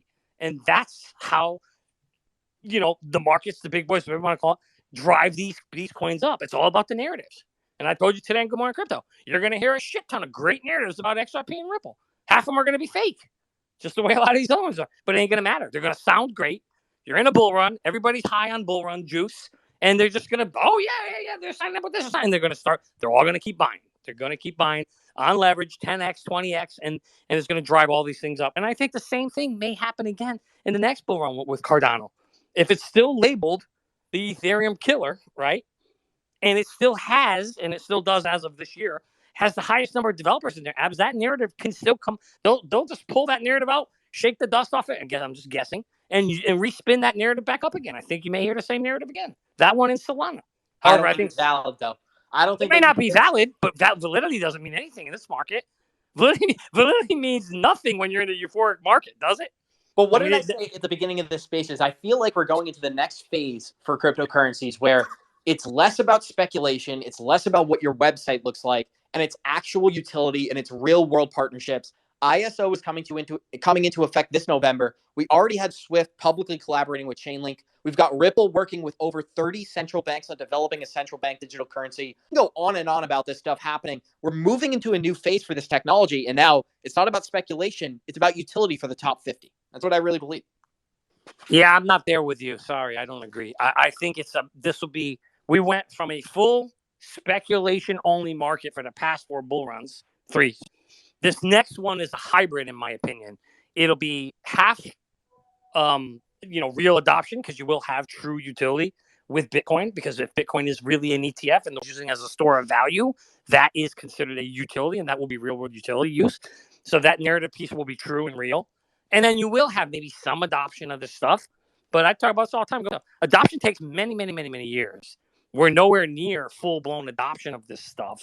And so this is still a speculative bull run, but with definitely more closer to utility phase than in the past. That part I'll give you. And so, but like I said, so I think it's going to be more of a hybrid. And that's why I think this bull run may look a little different than the prior ones. But guess what? We're going to find out in 6 months to 2 years. And hopefully we'll be taking profit in the process, guys. And we got go ahead, Johnny. Not hopefully. We will. You know why, Abs? Because you and I, we got Merlin, and so does Jenna. Absolutely, Johnny. And we got 50 people here, guys. If you want to contribute, ask questions, just talk to us. Please raise your hand or ask to be a speaker, and we'll bring you up to engage in the conversation. Johnny Crypto, we only got about 15 minutes left in the chat tonight, so let's just chat it up. What's on your mind? We talked a lot about ETFs. We're talking about momentum in the market overall becoming extremely positive, but what else is catching your attention? Chainlink is one that's caught my attention, going from $5 to over $11 as we speak. That's going to be a project that has massive momentum heading into 2024. And I think that by the end of the next bull run, Chainlink could find itself back in the top 10, possibly even a top 6 or 7 token. So that's one of the projects that I'm really watching. What are some that you're keeping an eye on? Yeah, Abs, I have to agree with you. Link is one of my favorite, as well as Quant, because none of this utility and adoption is going to really be able to work without interoperability. And as I talked about the segments earlier, interoperability is another segment that I absolutely love and invest in. You have to have, if you're investing in a space, you have to invest in some interoperability. You got to have some quant. You got to have, again, I'm not financial advice, but in my opinion, got to have some quant, got to have some link, got to have some atom, got to have some of these that are going to try to, bridge the gap between all these different blockchains so that you don't have these individual silos. Nothing works if you have a bunch of blockchains that aren't talking to each other. You'll never get technology to work that way. They need to communicate. And so I think those two are primed. I also love the gaming space. Nobody's talking about the gaming space right now. Nobody. Metaverse is dead. That's all you hear right now. Metaverse is dead. I love it. While everybody says the metaverse is dead, I'm buying gaming. I love Gala. I love Gala. It's one of my favorites. And there's a couple other ones in there. But, I just think that space, Mana Sand, is still going to be something that you're going to hear in the next bull run. They're going to spin that narrative up too. And I think you're going to see. Now, I don't think we're going to get as big as we had before because you had the largest company in the world, Facebook, change its freaking name to Meta for the metaverse, right? I don't think we're going to get that kind of pump, but I still think there's going to be a huge narrative towards the gaming space. So I like the gaming space as well. NFTs and gaming are going to be huge in 2025, but you brought up something, the metaverse. I own an Oculus, and that thing is just collecting dust since 2022. I can say that for a matter of fact. The metaverse is severely underdeveloped, and until they come up with a more realistic product, people aren't going to start plugging in for 2, 3, 4 hours a day. It gives you a headache. Even just wearing the technology right now gives you a headache. So I don't know if the metaverse whole narrative is going to come back, but what do you think, Johnny? Do you think we're going to see another metaverse resurgence in 2025? I'll tell you what, I wish a few people would come up and speak because I would love to hear what people think about the metaverse. So, guys, if you're listening right now, got a thought or a comment on metaverse, come on up. I'd love to hear, Abs, what people think. I do, and Jenna, I don't know if you played with Oculus or metaverse, or if you have, Jenna, I'd love to hear from you too. I don't know. I mean, don't get me wrong. We're headed towards that direction, Abs. We're going there. And there was a ton of talk about it a few years ago. That's what happens. And then it kind of came crashing down. But there are companies working on it. Everybody's working on, more realistic headsets. They're working on body suits and body gloves that, you can feel and touch when you're in the metaverse. That stuff's all happening. But I don't think it's around the corner. We're probably a good, I don't know, 5, 10, 15 years away, I think, before we get to Ready Player One, maybe 20 years. But it's going to happen. I just think the timeline on that is much further out. Ready Player One in 20 years? My God, that's like a dystopian future, my friend. I'll be too young for that stuff, dude. Listen, I hope I'm wrong. We're just talking here. I'll run in the woods with my NFTs. That's what I'll do. That's it. You won't be able to run outside in the woods no more. That'll be banned. You can't go outdoors. No, I was going to say, I just haven't gone and bought it yet. I used like the Oculus. As soon as I put it on, I was like, this is so bulky. Like, yeah, it's cool and everything, but it felt like an old school Game Boy, and you pick one of those bad boys up. I'm like, this is already dated. So I think if I had a sleek, sexy one like the Apple, but I'm also not spending like $3,500 on that, I think it's cool. I mess around in Spatial. I like that because it's free, but you can also do it on your computer. I'm sure it'll be the future, but who the fuck, sorry. Who wants to dress up and put like all of this on though, just to like suit up to get in the metaverse? Like you're talking about bodysuits and all that. I don't want to deal with all of that. I don't know. I guess I like it sometimes. I'm like, whatever. Jenna, you don't like long distance relationships? Johnny, I only do long distance relationships. Yeah, it is interesting. I am wondering like what it would take for people. And Jenna, you said something very important. It's got to be sleek. It's got to be sexy. It's got to be cheap.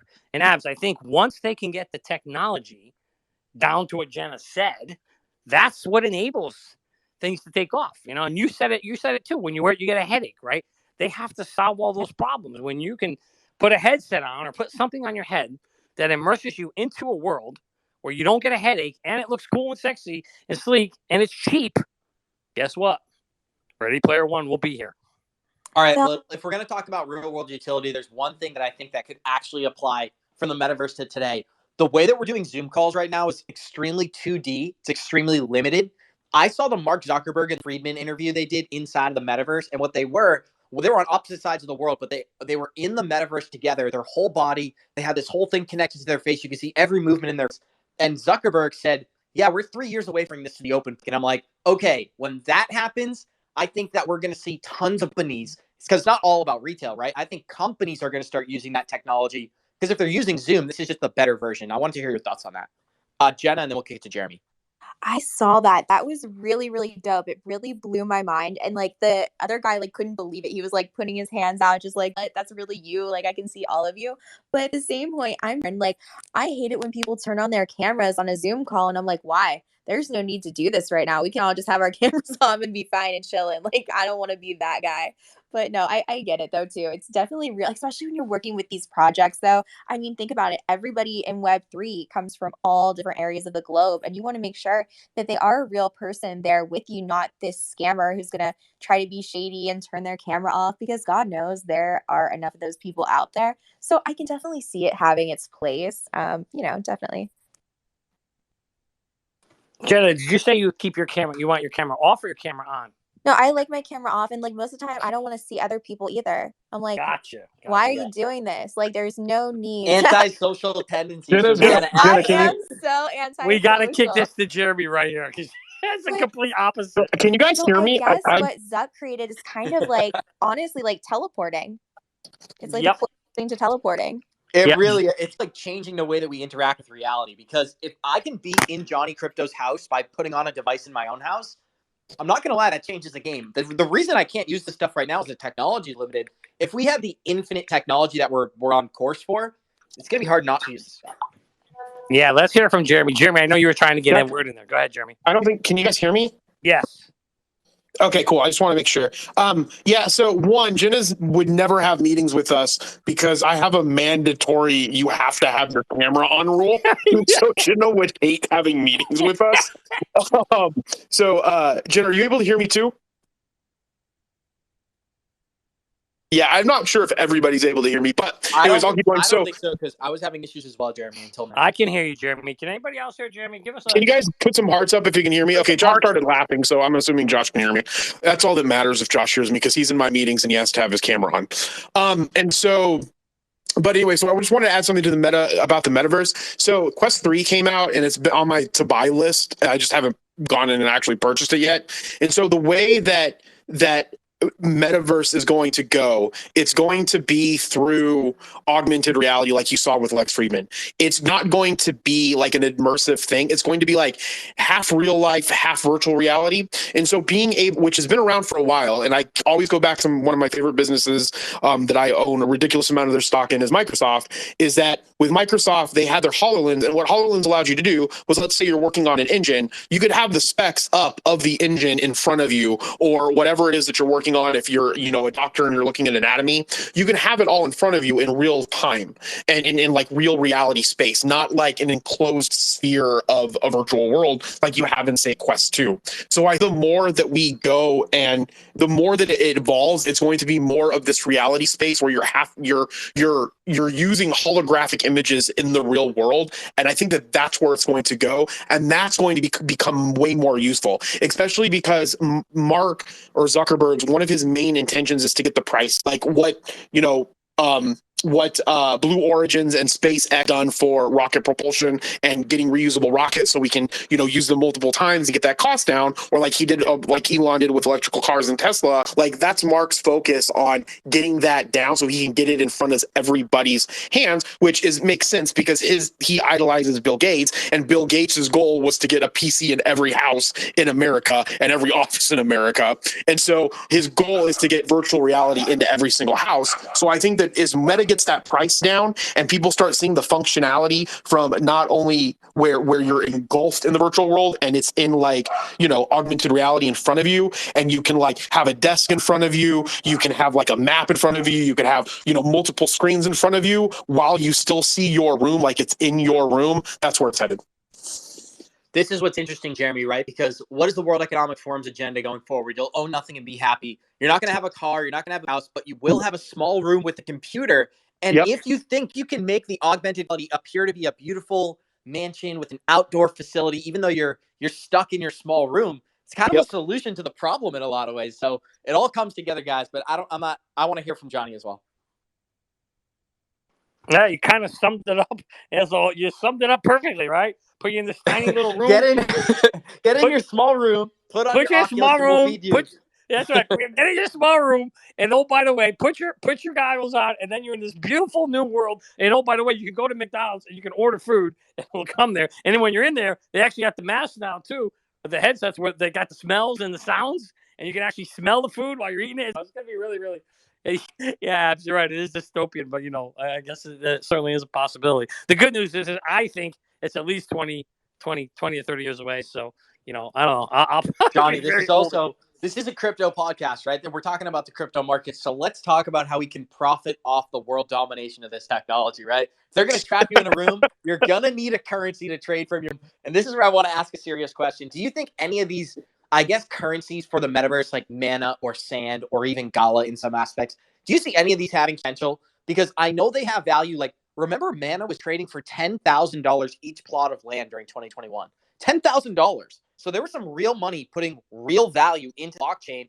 And I'm wondering, is that going to come back tenfold over the next 10 years?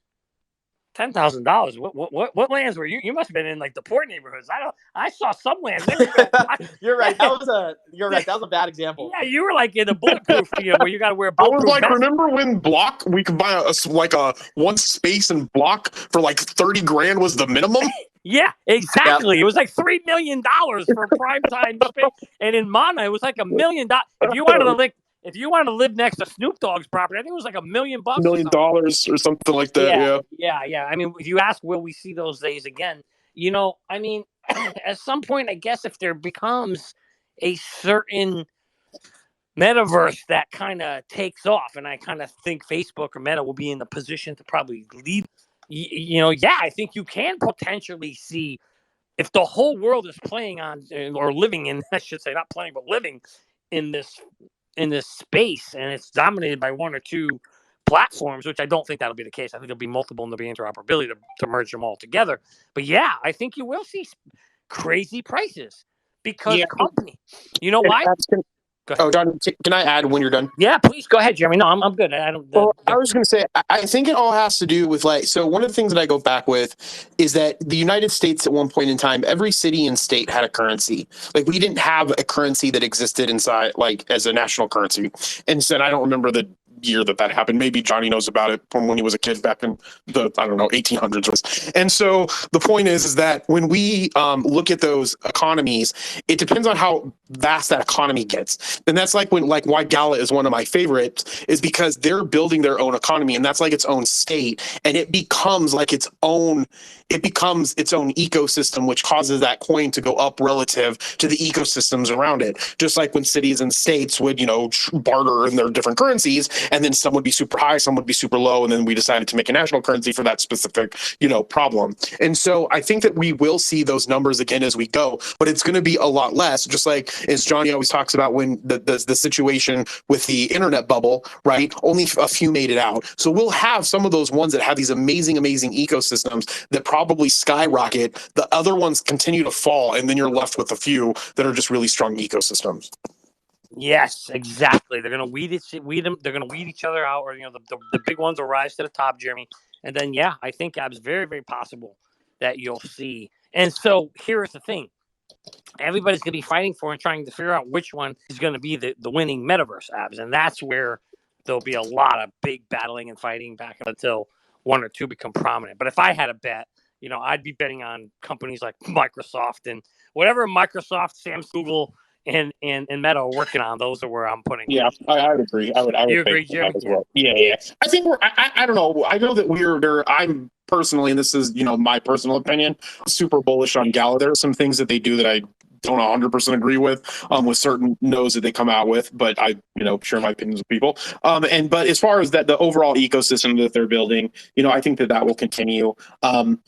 But again, like I said, it just depends on if that ecosystem becomes strong enough and people are using it. That's what will cause those currencies. I don't think any of those currencies will be currencies that become some type of coin that goes through other types of bartering systems for Amazon or to purchase something else. They'll just become very strong within their city or state. Yeah, I agree, Jimmy. I think it'll be with Johnny. I got a quick comment for you. So I remember back in 2017, and I wasn't really even in crypto at the time, but in retrospect, I remember reading these articles where Facebook tried to launch a cryptocurrency called Libra, and the U.S. government actually came in and shut it down. Yeah. So I'm wondering, I know the only thing that's preventing companies like Amazon and Apple and Microsoft from having a digital token that basically gives ownership to whoever holds that token. The only thing standing in the way is kind of regulation right now for the US. So what do you think about all that? Is that ever going to take place, or is that basically infringing on the dollar's dominance? So the government would never allow that to happen. Yeah, I mean, I'm curious to Jeremy's take too, but here I would say that the way that would work is once the U.S. government decides what its stable coin, its official stable coin, a USDC, CBDC is going to be for the country, I think that's the coin that most likely will end up being the dominant one that'll be usable across all the platforms. I think within the metaverses, you may still have, as Jeremy was just saying, Mana. Maybe in Mana, when you're in Mana world, you're going to use the Mana coin, and if you're in Sand world, you use the Sand coin, or on Facebook, you may whatever coin they have. But will that be a currency that you could take outside that gaming platform or outside that metaverse and use in the real world somewhere? I think you'll have to convert it to the stable coin, to the US stable coin. Right. If there's a US stable coin, I feel that it'll go to a US stable coin point. I don't think that will happen until the peak powers that be in the government realize all of the nuances that go into blockchain and currencies. So I think that what will happen, I think at one point, Facebook will eventually have its own. Those types of companies, they will have their own coins, and then they will use those coins to try to, barter across different platforms with each other to try to get them to be a main digital currency coin that can be used in partnering websites and things like that. But then I think if that gets to that point and anybody's able to specifically do that, right, like the Microsofts and the Amazon will probably be the biggest one I think that would do it. Meta, Amazon, Microsoft, like that. Once that happens and the government starts to that, I think that will even push us closer to a full functioning stable coin, and then you would only be using those coins in those ecosystems. It makes sense. I think that eventually companies like Amazon and Apple are going to have to launch a product. They may phrase it as a token, they may structure it as an NFT. Yep. But I think there's going to be an asset that you can purchase from these companies where not only can you accumulate points, like JetBlue already has points on their credit card. That would be a perfect application for an NFT where you own an NFT, you pay a certain amount, and then you get a certain discount on all their products. It makes perfect sense. It's like a rewards program. It's just we have something like that in the 3T Warrior Academy called X Royalty. So it's just great setup, right? Apps. So if you're interested in something like that and getting discounts on our events as far as a whole virtual ecosystem, check us out at 3TWarriorAcademy.com. But yeah, so no, that's exactly where I think it's going to go. And that's why our NFT is geared that way. It's just a primary example, though, that people naturally move towards better technologies. Facebook dominated MySpace. Vine is dead. Twitter is thriving. Instagram survived. Like, the iPhone dominates the Android. Although Johnny still has green text messages, the majority of America they've moved on to better products. So. I gotta stop you right there because I don't know where you have this. If you look at the dominant of just the world usage of Android versus Apple, are you seriously? It's 70% I'm focused Android. on the American markets.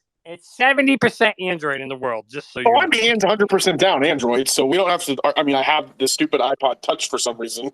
Guys, if you're on a Mac, throw a thumbs up. Give me an emoji in the chat right now. If you're using an iPhone or a Mac. All right, if you're an Android, if you like open source Android software, throw a heart up for us.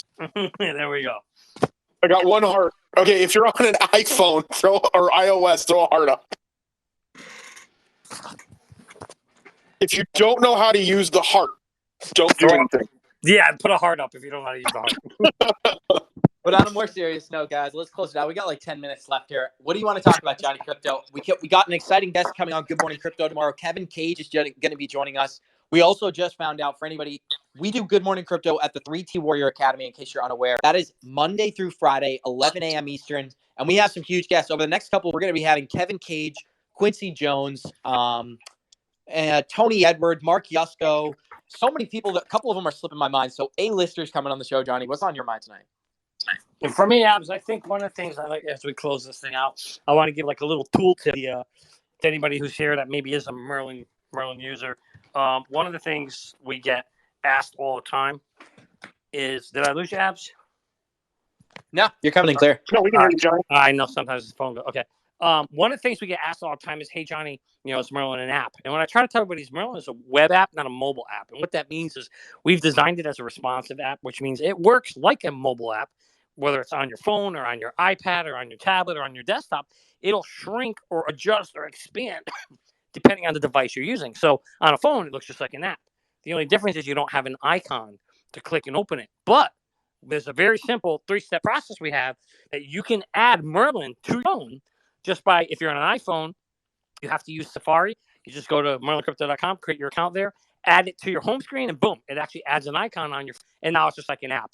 And it's similar for an Android. You go to whatever web browser you're doing, save the bookmark to your home screen, and boom, it shows up as an app, like a little icon on your phone. So I just thought I'd share that little tool tip with everybody, since a lot of people ask me, hey, Johnny, when's it going to be an app? You don't need an app. You just have to save the icon as an app, and then it looks and works just like an app. So, guys, I think the only confusion when it comes to an app versus a web app is the fact that a web app isn't available on the App Store. So Merlin is an application. It is not in the Apple App Store yet. You go to www.merlincrypto.com, and then you can download it as an application onto your iPhone or whatever mobile device you have. I have an iPhone. I use it every day.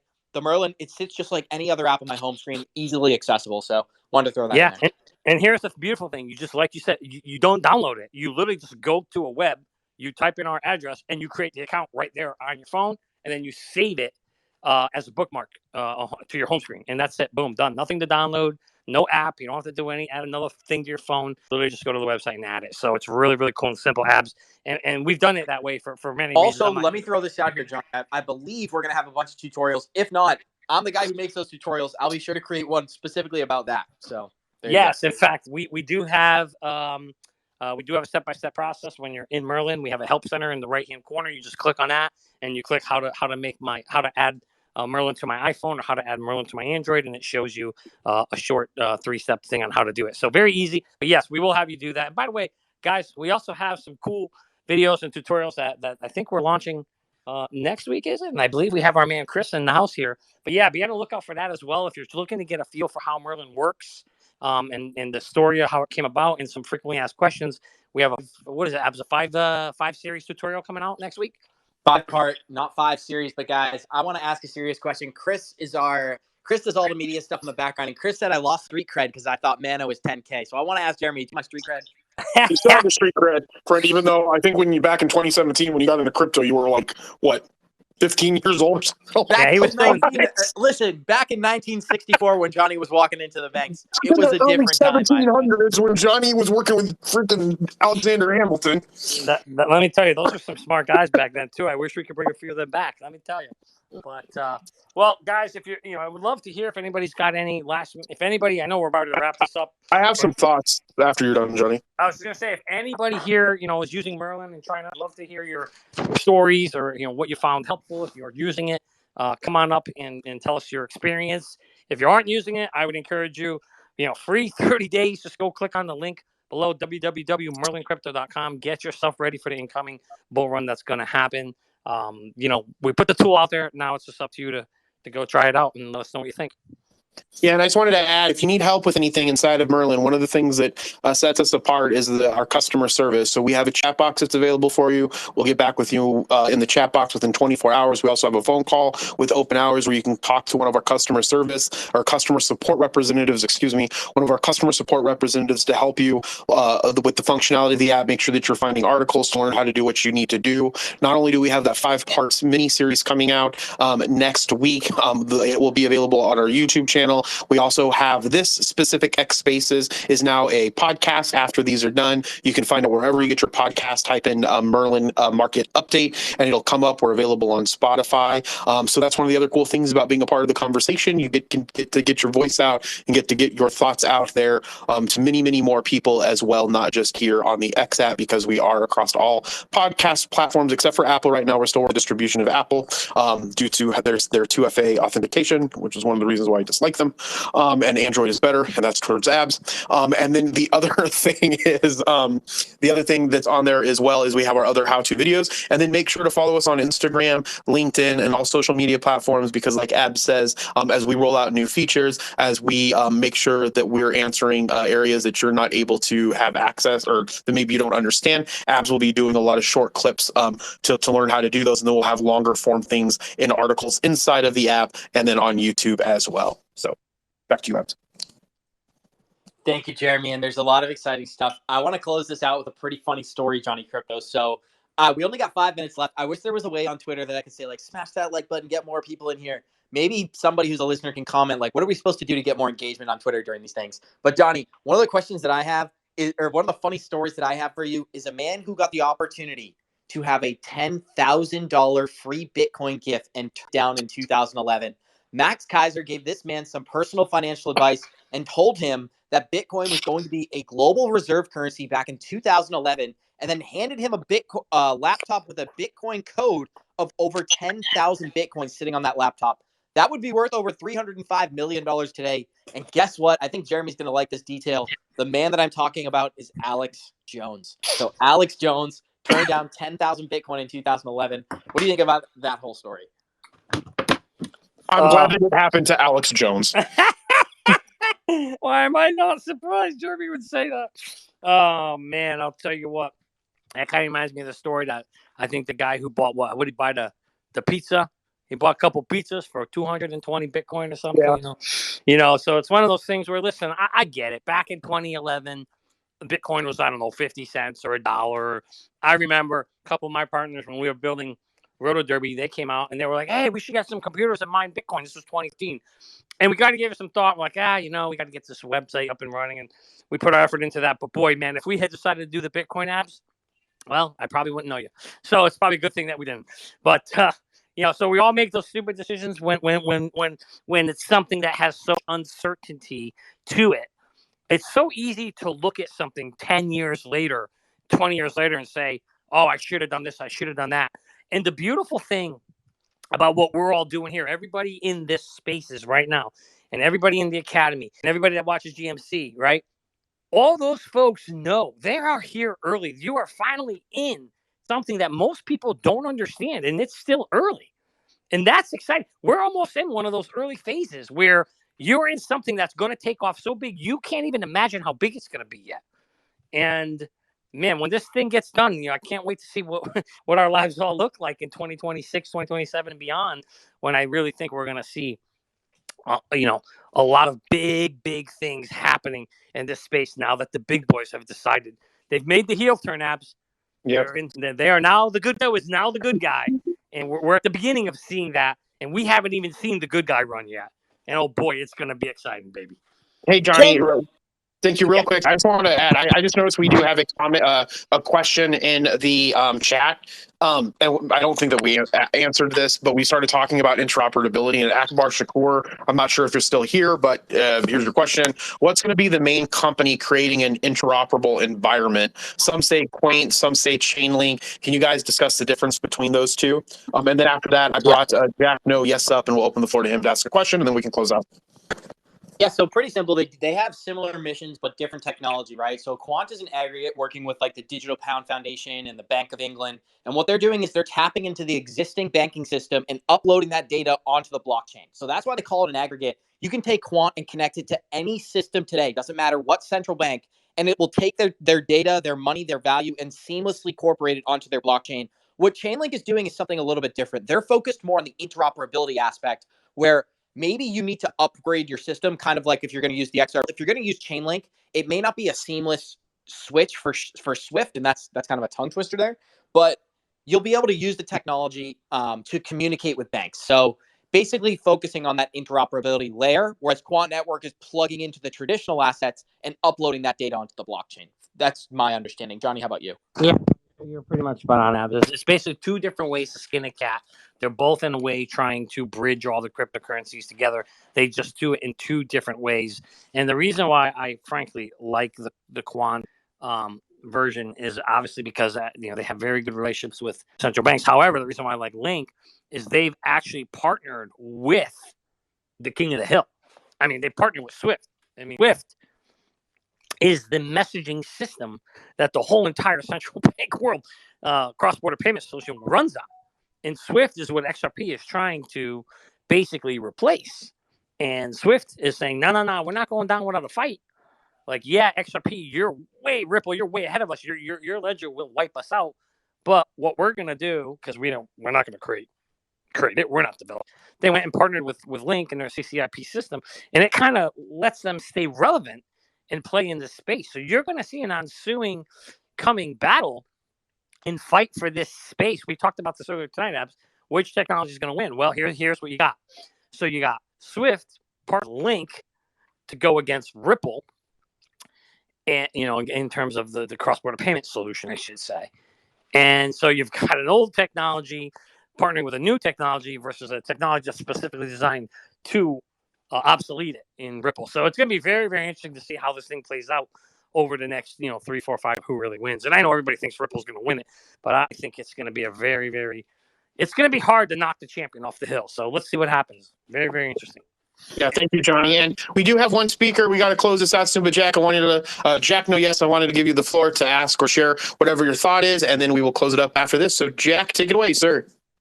Hey, thanks, man. So actually with what Johnny had just said, kind of shifted gears in my head a little bit, because from my understanding, as he said, Chainlink is more on the informational side, and Ripple's more like Internet of Value, right? So I've always just kind of been under the assumption that they don't even necessarily have to be competitors, and they can coexist. Everything's going to have different share of the market, right? So like, I never necessarily considered XRP to be, obviously, ideally, it's going to eliminate Swift, right? But doesn't necessarily mean it has to eliminate it entirely. It only really needs a small portion or a small share of the market to do exponentially amazing things. I'm not sure that the competitiveness is necessarily as amped as a lot of people think that it is. And I think even like as far as SEC and Ripple goes, behind the scenes, a lot of these people are working very much more hand in hand than we are aware of, or than they want to lead on. So just obviously the conversation kind of shift gears from when I originally jumped in, but just wondering if anybody else had some thoughts on that.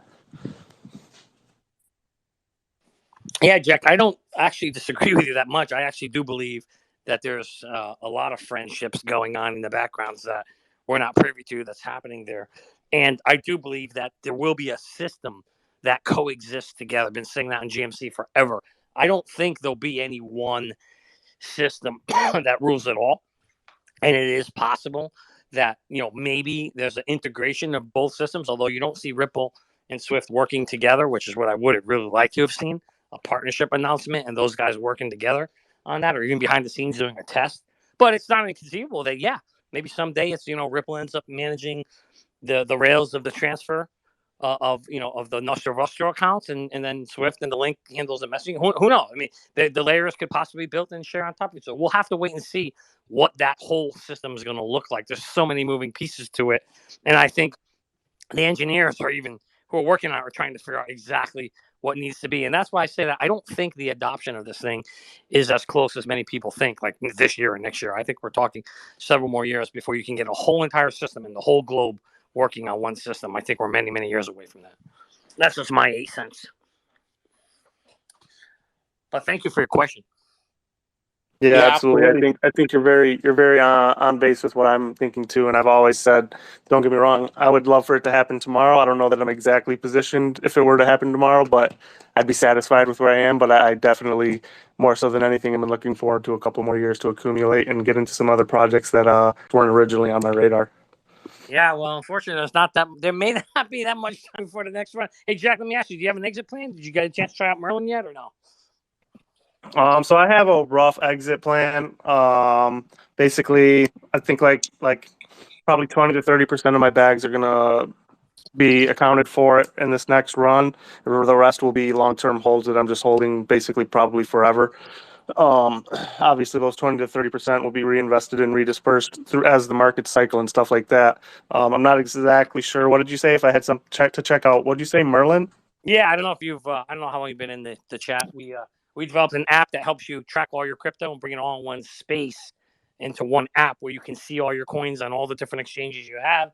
You can create an exit strategy for each one, get an alert sent when your targets are hit, so you don't have to monitor anything. I don't know how you're tracking your coins right now, if you use a spreadsheet or what you use, but yeah, Merlin does all of that for you, brings it all in one place. Oh, Merlin is the app that's hosting. Okay, I didn't realize Merlin was an app. I just thought it was a Facebook page of. I figured dude's name was Merlin. That's cool. Dude calls Merlin. I do mess with Good Morning Crypto, but I'll be honest, I've kind of taken a back seat for like the last 6 months. Just had a lot of different personal things going on. Finally, kind of starting to to get to a point where I can be a little bit more up to speed with everything. But yeah, I'll definitely check it out for sure. At the moment, I all of my stuff is just in hardware wallet, so that's pretty much I keep track of everything in my head.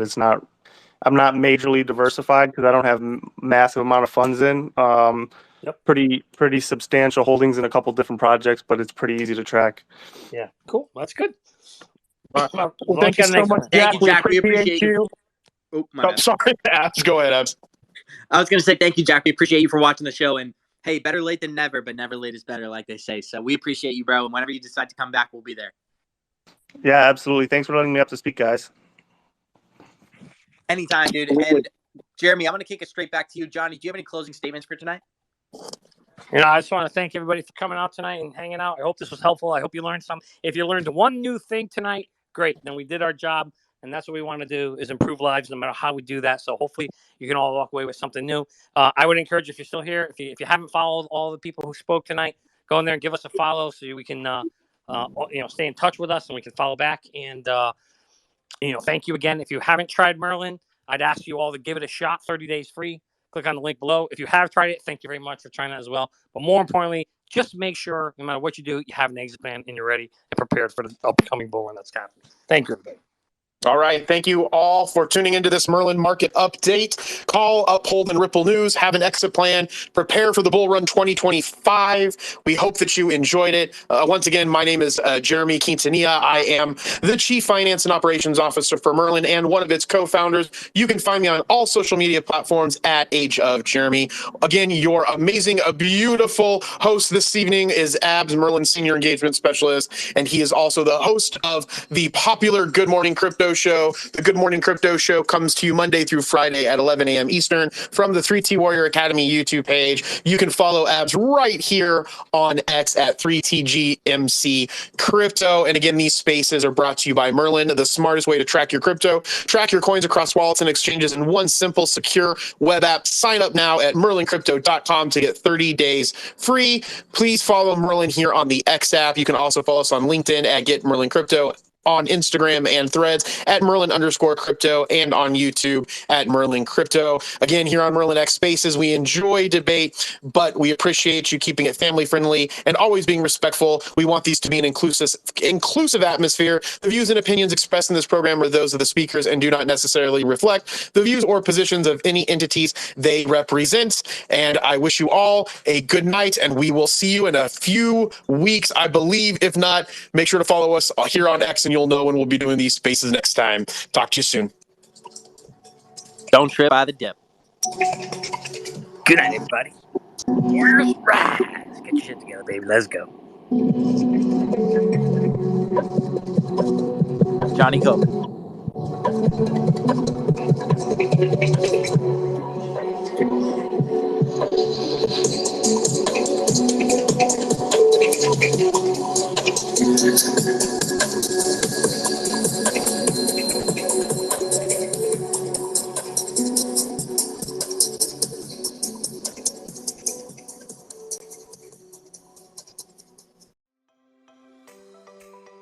Thank you for tuning in to the Merlin Crypto Market Update located on the X app. I'm Abs, your host and Senior Engagement Officer at Merlin, and we hope you enjoyed this episode from our Merlin X Spaces. Remember, you can catch us live every other Tuesday at 8:30 p.m. Eastern on the X app at Get Merlin Crypto.